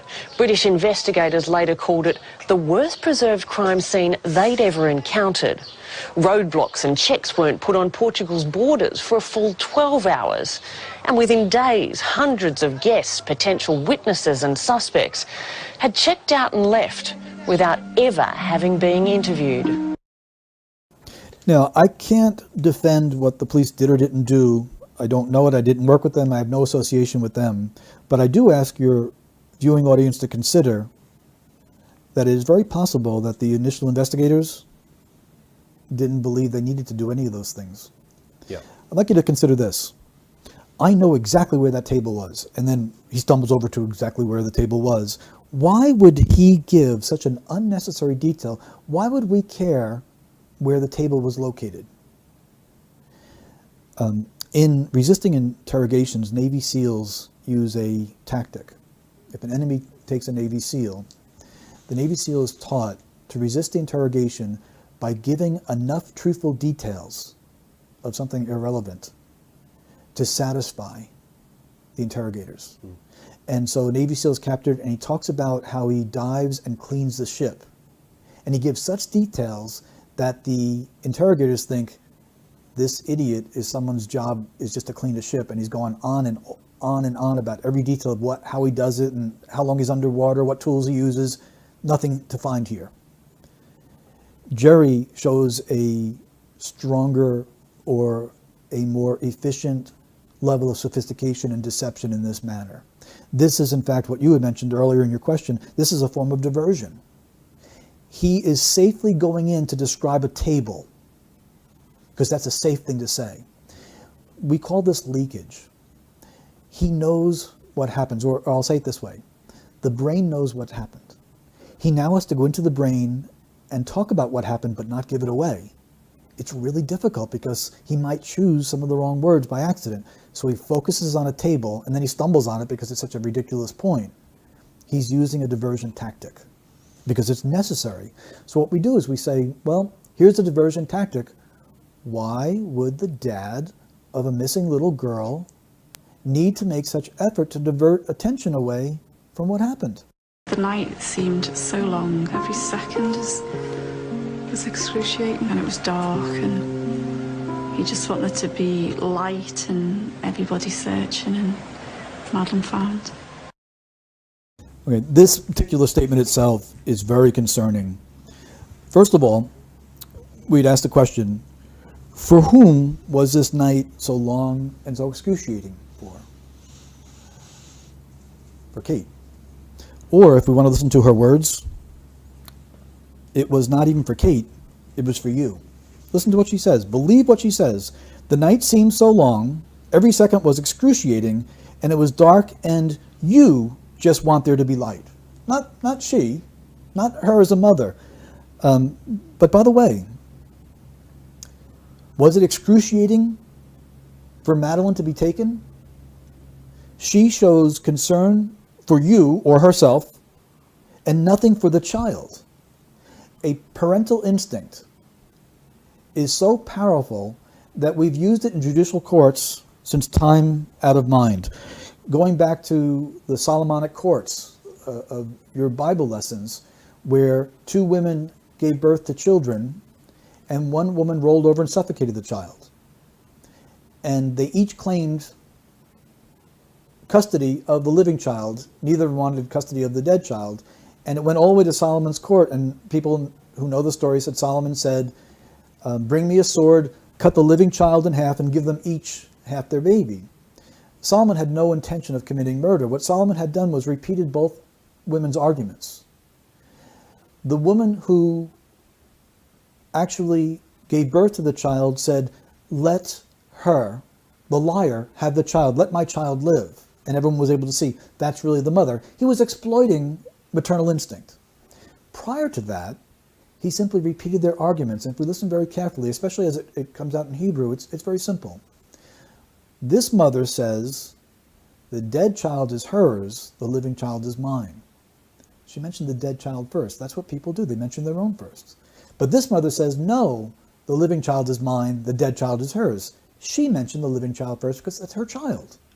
When no one understood that, when no one was listening to the order of which someone spoke, then Solomon called for the sword and said, cut the baby in half and give them each half, without any intention of murder. The maternal instinct came forward, everyone knew. They would have known before the sword was taken if they just listened to each mother. So I ask you to listen to this mother, and listen to her carefully. The night seemed so long, for whom? Every second was excruciating, for whom? It was dark, and you just want there to be light. Okay, let's find out what you want. Let's look at the order. You want there to be light, you want everybody searching, and you want Madeline found. Her priority is light for you, everybody searching, and Madeline found. Madeline is the last thing in her priority. As a matter of fact, this statement shows that someone was living in excruciating pain. Someone was living in excruciating length of time, impatience. But here is where we expect her to show what Madeline is going through. Where is her teddy bear? Where is her favorite blanket? Where is her favorite toy? Not a single word of concern. Now, why would she give last in her priority Madeline being found? I ask your audience to consider, she doesn't want Madeline found. Any parent, innocent parent, would want that first and foremost. She instead turns to lights, and that would be more further insight psychologically into their own thinking. But her order tells us that the last in her priority is having Madeline found. We also see that the emotion that's used is narrative, but it's also focused towards her. However, in the pronoun you, even that she doesn't take ownership of. I think it was an excruciating night, and I think that her concern for herself is genuine because this is what I'm building towards. Mm-hmm. There's no concern for Madeline by a biological mother and by a biological father because Madeline is dead. Madeline is beyond concern. Madeline is beyond help. There's no more fretting or worrying for Madeline, and that's what's in this statement. Mm-hmm. Is Madeline crying? Does she have her favorite teddy bear? Is she getting her meds? Is she calling out for me, the mother? Is Madeline in excruciating pain? What must Madeline be experiencing in the hands of strangers? These are all things that were not in their language. Yeah. And this is consistent. This is not just one interview. These people have always been focused upon themselves. They have always given an indication that Madeline will not be found alive, if found at all, and that Madeline being found is not something they want to happen. Mm-hmm. Their concern is always for themselves because Madeline doesn't need concern any longer. The past tense reference is one thing that indicates death, but this is the most powerful part of the analysis, is that they're telling us Madeline is dead.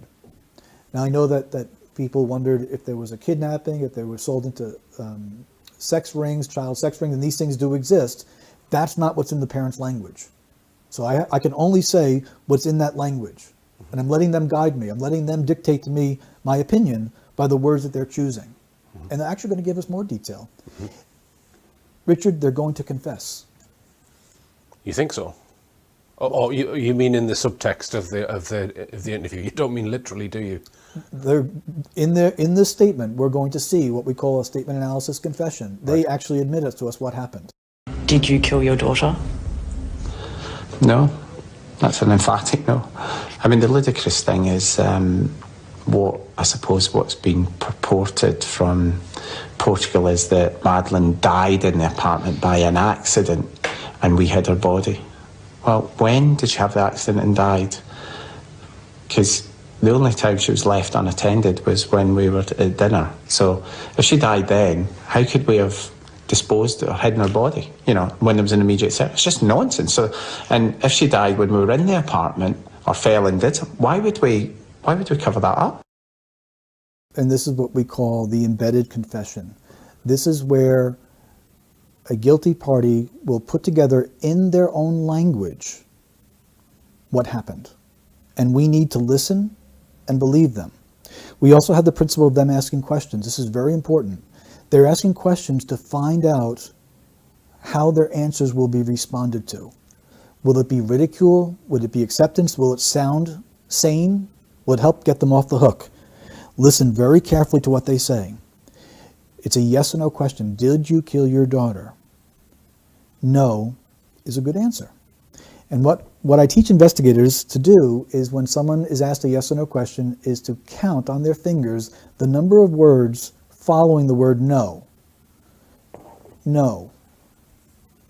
That's an emphatic no. And obviously it goes into the point where it goes beyond your 10 fingers. When it goes that long, very simply speaking, there is a need to persuade. So the no is not going to stand on itself. If he said no, I didn't kill my daughter and I'm telling you the truth, this would be something very strong. And we'd have to ask about her. And we'd also have to ask, did something cause your daughter's death? That sort of thing. But here, no, that's an emphatic no. The first thing we know about his denial is that his denial, from his perspective, needs some help. It's weak. That's an emphatic no. So the first thing is no, okay, an emphatic no. My no needs emphasis. Why does it need to be emphasis? Is one. I mean, the ludicrous thing is what I suppose what's been purported from Portugal is that Madeline died in the apartment by accident and we hid her body. Okay. What he tells us here is Madeline died in the apartment, his words, by an accident, which would support the pronoun we that we heard between mother and child, and we hid her body. I believe him. The reason I say this is an embedded confession is because he is not entering any other language. He's not quoting anyone. For instance, if I said, well, you said that I killed her, that's not an embedded confession because I'm actually quoting you. Here, he's not only is he not quoting anyone, he's only saying what's been purported, not even an accusation. And we need to be listening to him. This now tells me, as an analyst, Madeline died in the apartment. So I know from their language thus far that Madeline is not alive. They are in need of an alibi. The death was not intended, and the location of the death is in the apartment. And again, by accident. And then I know something else now. I know that we hid the body. Jerry and his wife, the two McCann's together, they worked together to hide her body. Then he goes into questions, and this is where guilty parties are looking to see what a response is. They're disguised as rhetorical questions, but they want to see what people respond to them as. This takes place even in the interview process. Well, when did she have the accident and died? Okay, what they want to know is, do people know the exact time of death? Because the only time she was left unattended is not the only time we left her. He's now removing himself from that. Left unattended is passive. Was when we, which shows unity between him and his wife, were at dinner.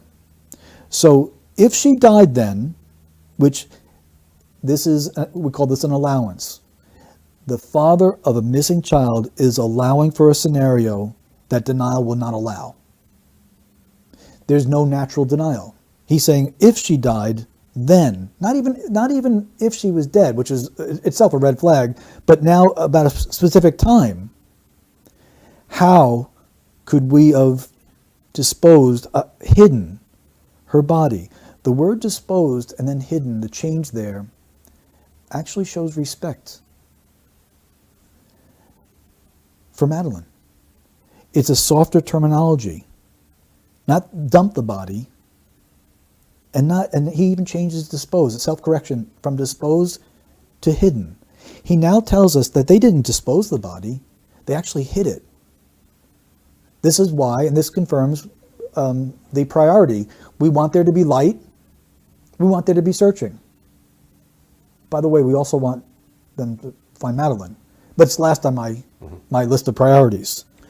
So I now know that Madeline is dead. Madeline died in the apartment. And listen to his questions. When did we do this? How did we do this? You know, when there's an immediate, it's just nonsense, self-censoring again. And if she died when we were in the apartment or fell and died, why would we cover that up? Okay, that's the most important question he asks. So he now introduces something else that may have happened. Madeline fell. I am concerned and remain concerned that Madeline may have been drugged in any way, shape, or form, whether it be nighttime cough syrup or something more, so that these people could go and have their dinner and their party and get their break and all that. That Madeline awoke and fell and got injured, and the injury was beyond. Yeah. Can I just interject with a question, Peter? Sure. When he's saying, he's alluding to the fact that he doesn't think they would have had time on that particular evening to deal with the body. Could that suggest that there's been pre-planning and the meal was orchestrated to allow for a window for their phantom abductor? And he's confident that he can show the audience that there's not enough time for them to have done that. So in other words, it's possibly happened on a previous time. Yes, it is possible. And the focus on time, which he doubles up on, opens that door up now for us. Right. We have to consider it. Intention, it hasn't changed. In other words, that this death was not intended is not changed by this. But the fact that they do, or he does, in his language, focus so much on time, we must now be open to the possibility that he has a confidence about this time frame because it happened at a different time frame. So the answer is yes. Okay. What he's doing is he's affirming every other point of analysis. So when I said earlier that we look at little point here, little point there, he's now summed it up for us. The reason why this father does not show any concern about what Madeline is going through is because Madeline is beyond experiencing anything that he would need to be concerned about. Mm-hmm. They hid her body. Right. That's what they did, according to his language. But I don't think we should dismiss quickly that he introduced falling. Mm-hmm. She was very tired, Kate said. Mm-hmm. They had left her for their own. And so he asked the question, why would we cover this up? Mm-hmm. And the answer is quite simple. We have professional people who have 2 other children, an unintentional death. You're going to lose custody of the children. Another motive might be if there had been signs of abuse. Yes. That would come up in a, at the hospital. In the inquiry, sure. Yeah. He, as a medical professional, in any way, they are very likely to have knowledge of child abuse because it's just part of that profession where they deal with that. Now we have some indications there that would need much further exploration for possible sexual abuse. And there is a risk of the consequences for an unintended death, that's number 1. Risk of losing the other children, number 2. And then as you point out, when Child Protective Services sends in a professional to investigate, every case is explored for sexual abuse, whether there's allegations or not. All indicators of all possible abuses are explored for. Neglect, physical abuse, emotional abuse, sexual abuse are going to be explored for in every case. Because we have some linguistic indicators, which could be them as parents, it could be them as abusers, it could be him as an abuser, it could be her failure to protect, we have to explore for it. Right. The consequences could go on more than just losing custody of the twins. Mm-hmm. It could be loss of freedom. Yeah. When a guilty person asks questions, they're floating out alibis, they're looking to see what sounds plausible. And in his question, he says, well, when did she have the accident? Not a accident, the accident, and died. The only time she was left unattended was when we were at dinner, so, which is establishing his alibi. If she died then, how could we have disposed of hidden her body? Now, it's interesting, when some people ask questions like that, they don't always get the answers they want to hear. We had here in the United States a baseball player who was accused of using performance-enhancing drugs named Roger Clemens. And under oath he said, if I have all these performance-enhancing drugs, it would mean that someone supplied them. Who is this? Who supplied them? I wish he would come forward. So he asked who supplied them, and then he made a wish. The man who supplied him with performance-enhancing drugs came forward and fulfilled his wish and testified against him. So by asking a question, they're trying to portray it as if it's not plausible while they're giving out information and admitting what happened. Mm-hmm. This is an embedded confession and statement analysis. This is not the quote of someone else accusing them. This is what was purported to come out from Portugal. what he's saying to you is Portugal police know.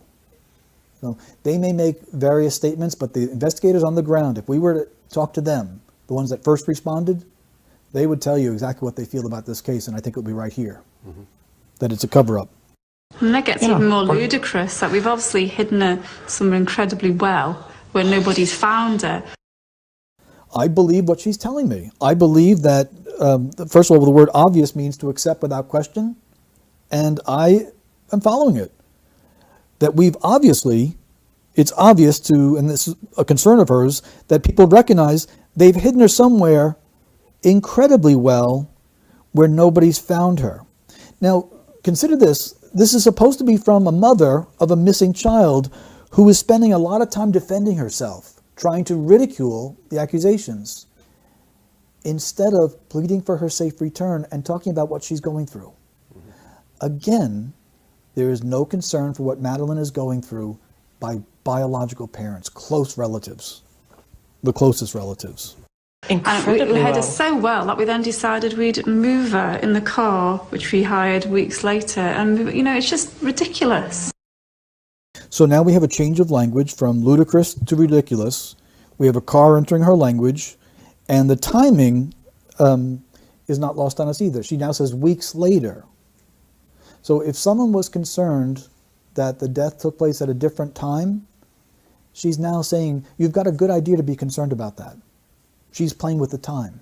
So to narrow down the time frame to what they want us to think it is would not be a wise investigatory move. We'd have to be open to other time here. Does that include the death occurring before their stated time, the time they say Madeleine was abducted? It has to go beyond the time that they state. It has to, right. because their words are guiding, at least from my perspective as a statement analyst, they're not locking in a time frame. By choosing 3 weeks is to deliberately blur.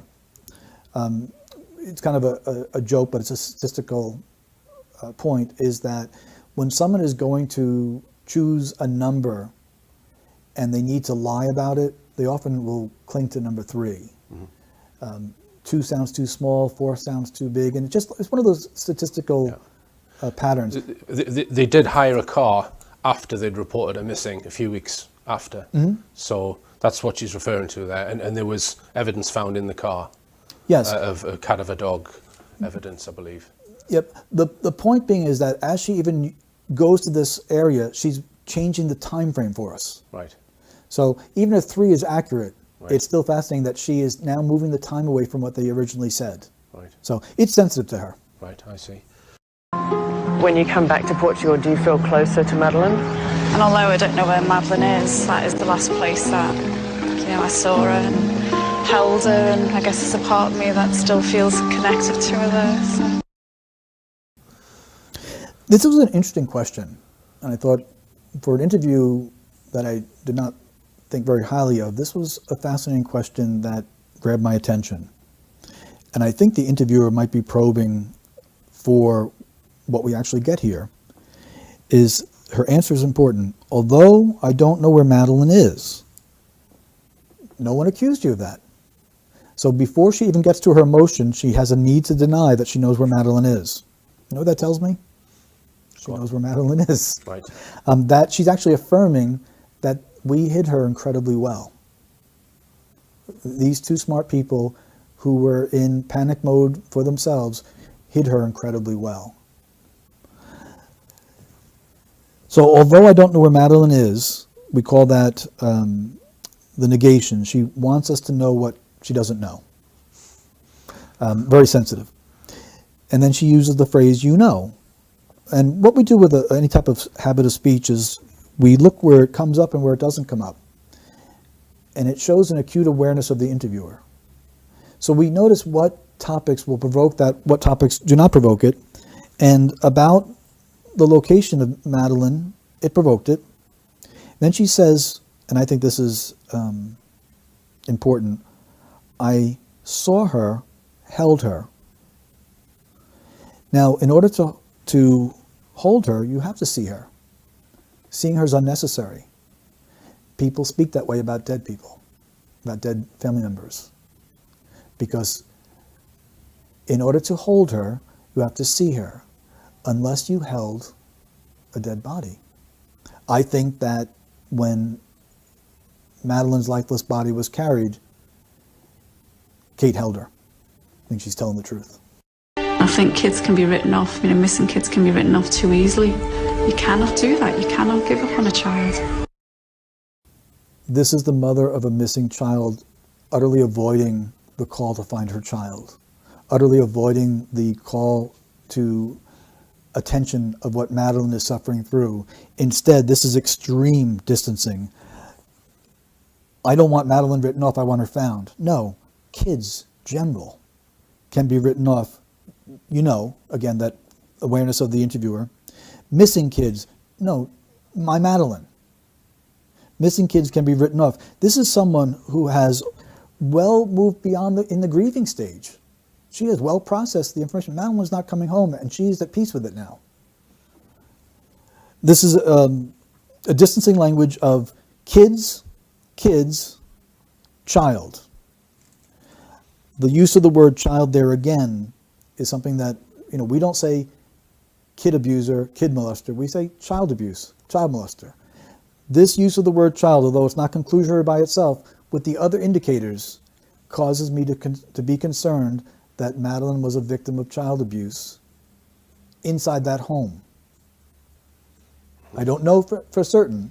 There are certain things that I do and can say that with a strong conclusion. That's an element that must be explored. Right. Just as an aside, Peter, are you aware of what we call the Gasper statements? This was statements that a family or a couple made against the McCann's not long after it happened. Are you aware of that? No. Okay. Oh, perhaps I can show you that at some point. But they had been on holiday with the McCann's about a year earlier, or at a previous time. They were sat around the dinner table, and the wife was in between Jerry and Jerry's friend, and Jerry was discussing with David Payne. He said something like, he actually said, it was David Payne said, "Would Madeline do this?" And he put his finger in his mouth and moved it in and out while circling his nipple. Okay. Yeah. David Payne said, and Jerry didn't seem fazed by that question. Yeah. So after this couple found out, we're more fazed by the question. My own reaction to that. Yeah. Yeah. So after this couple found out that that this case was going on, they went to Leicestershire Police and reported this. In fact, they wouldn't allow their child to be bathed by either Jerry or David Payne after they heard this, because that was another thing that they've spent time bathing each other's children. Okay, which I don't know if that's normal. I don't think it is. But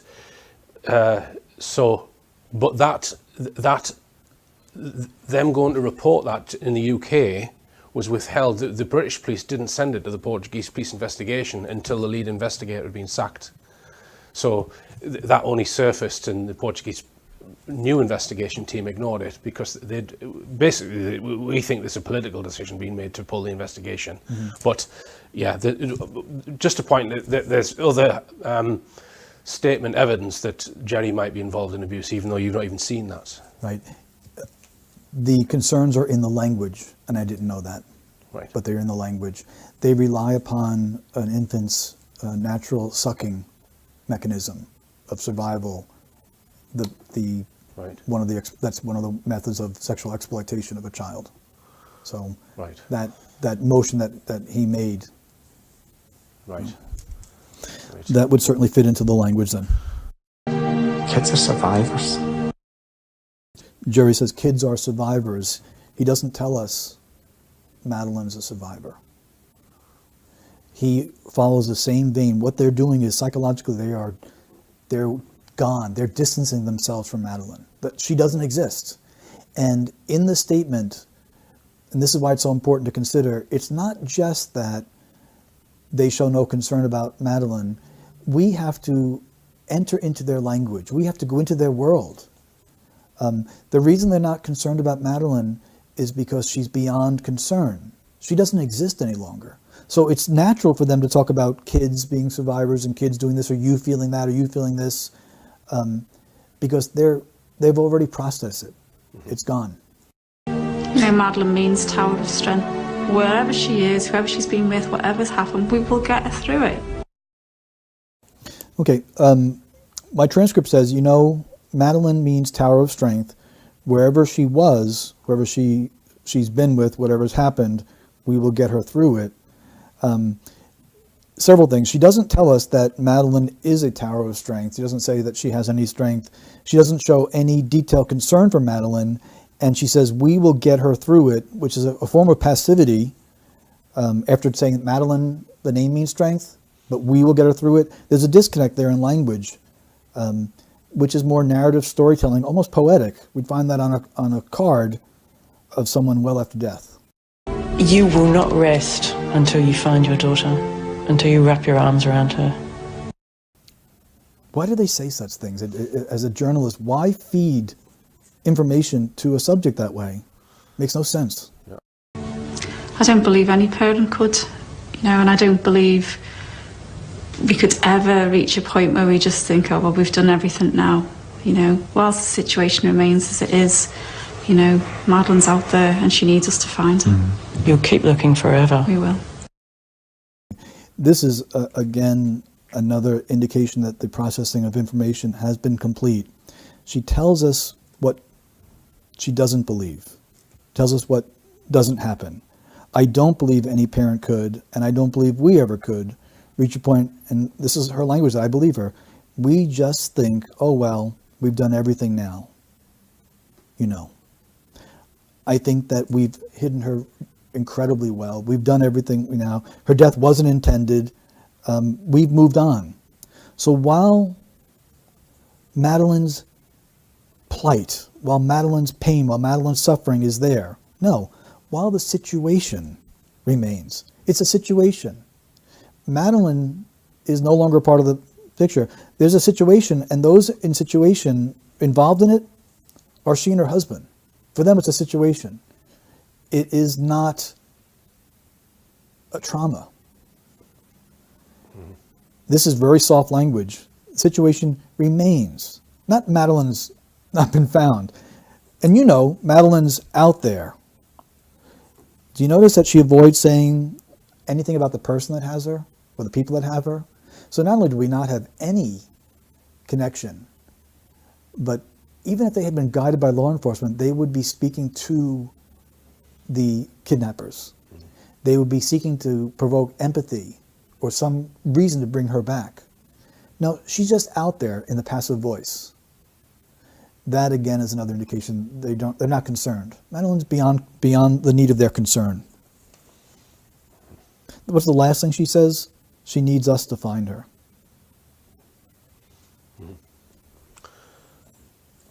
You keep looking forever? Okay, and I can't help but wonder if the interviewer thought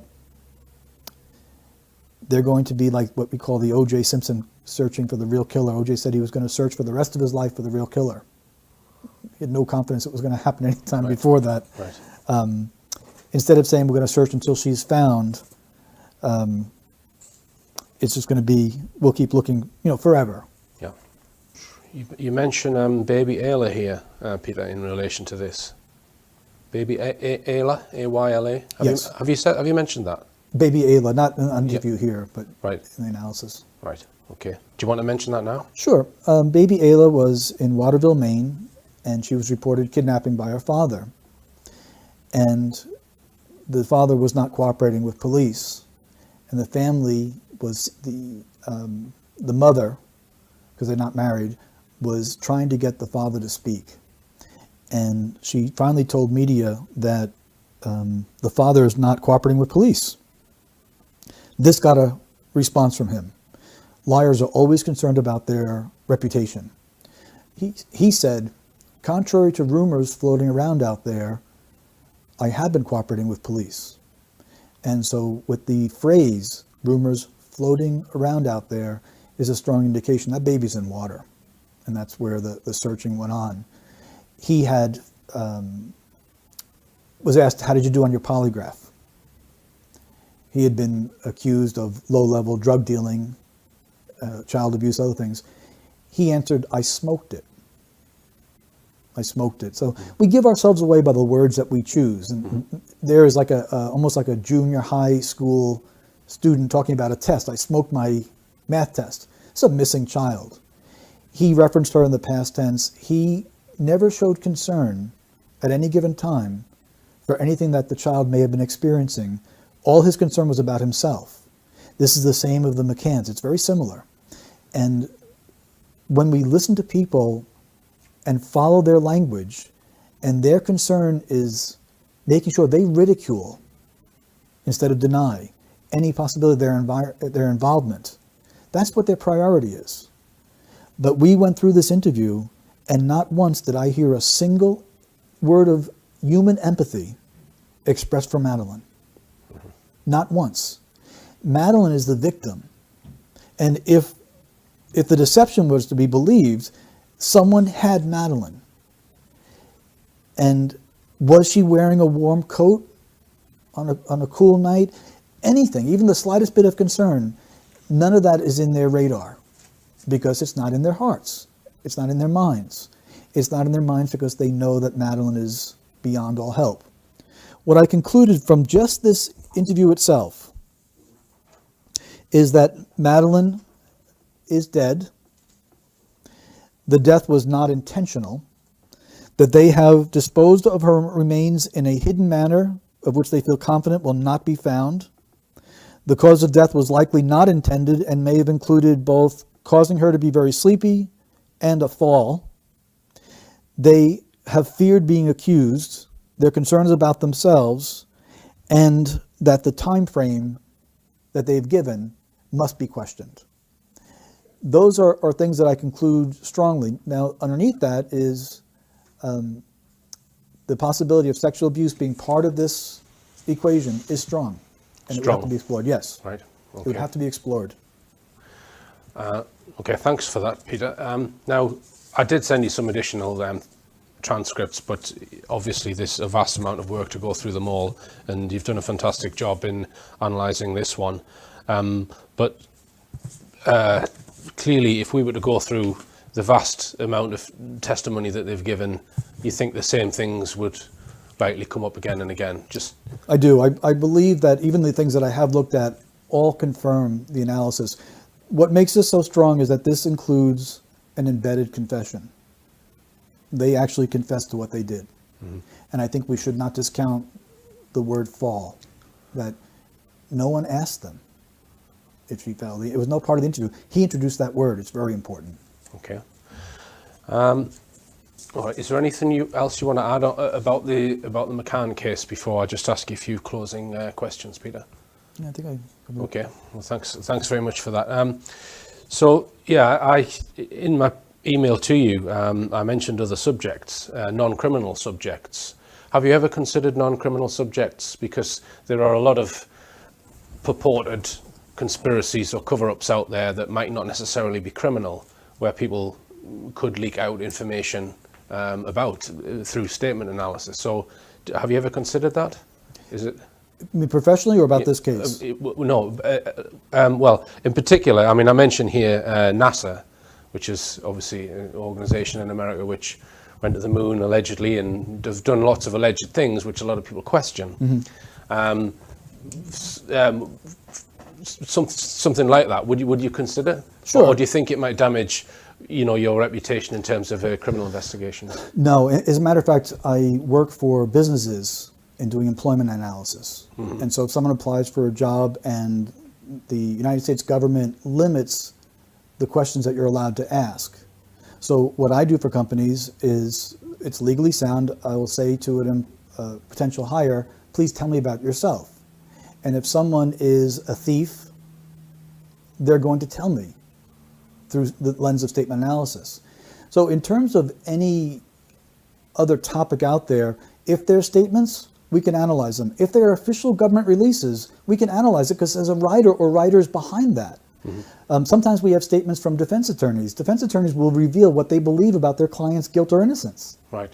I analyzed, for example, Franklin Delano Roosevelt's statement about the December 7th attack at Pearl Harbor by the Japanese Navy. Mm-hmm.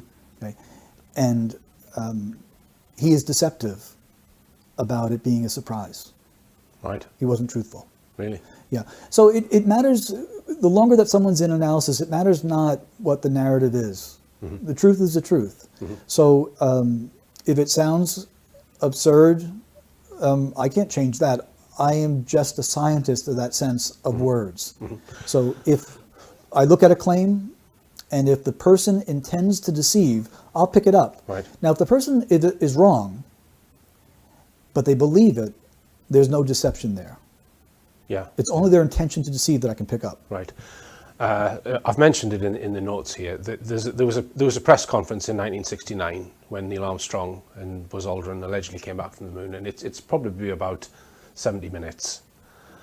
And they're speaking freely. They're asked quite open questions about what they experienced, and my feeling is there's deception going on in there, and they're not being truthful about what they've done on that mission, which I know a lot of, especially in this country, a lot of Americans. Well, there's a lot of Americans don't believe that they went to the moon. Mm. I don't know what your feelings are on it, but that would be high on my list of things for you to look at if I was going to ask you to look at other things. Yes.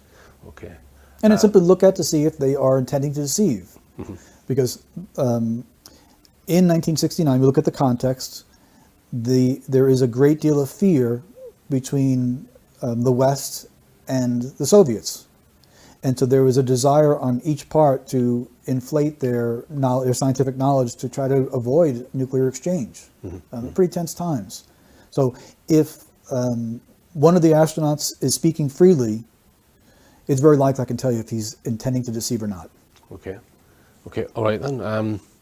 And just if people watching this, Peter, want to get involved themselves and become statement analysts, what's your advice? They must have formal training. As you've seen now through this, that the information on a blog is very short, without much explanation, and without the discipline of formal training, even very intelligent people will go astray. And so maybe they will hit 70% accuracy, but the 30% misses are going to discredit not only themselves, but the science. Mm. So we have courses that they take at home, but each course comes with 12 months of support. So they never submit an errant report. You always have someone looking at your work, correcting your work. And if they're wrong, we can go right back and say, here's where it went off. Right. And so you can correct it and follow the principles. It isn't, as it's made to seem through Hollywood or now through Facebook, there are no magic truth wizards. There are no people that are just born. And Dr. Paul Ekman had studied the micro expressions of people to show how they reveal their emotions by slowing down the video frame by frame. And what that led to was lots of people taking this training of trying to spot that. It doesn't translate into any success in investigations. If you ask me, as a matter of public record, Peter, your conclusion that the McCann's are showing guilty knowledge in the death of Madeleine, how sure are you of that? Mm-hmm. I am able to answer that knowing that my career is looked at and say, I'm certain. Okay. All right, and Peter, well, I'd just like to thank you very much indeed, and it's been a pleasure to have met you. Thank you. Thank you.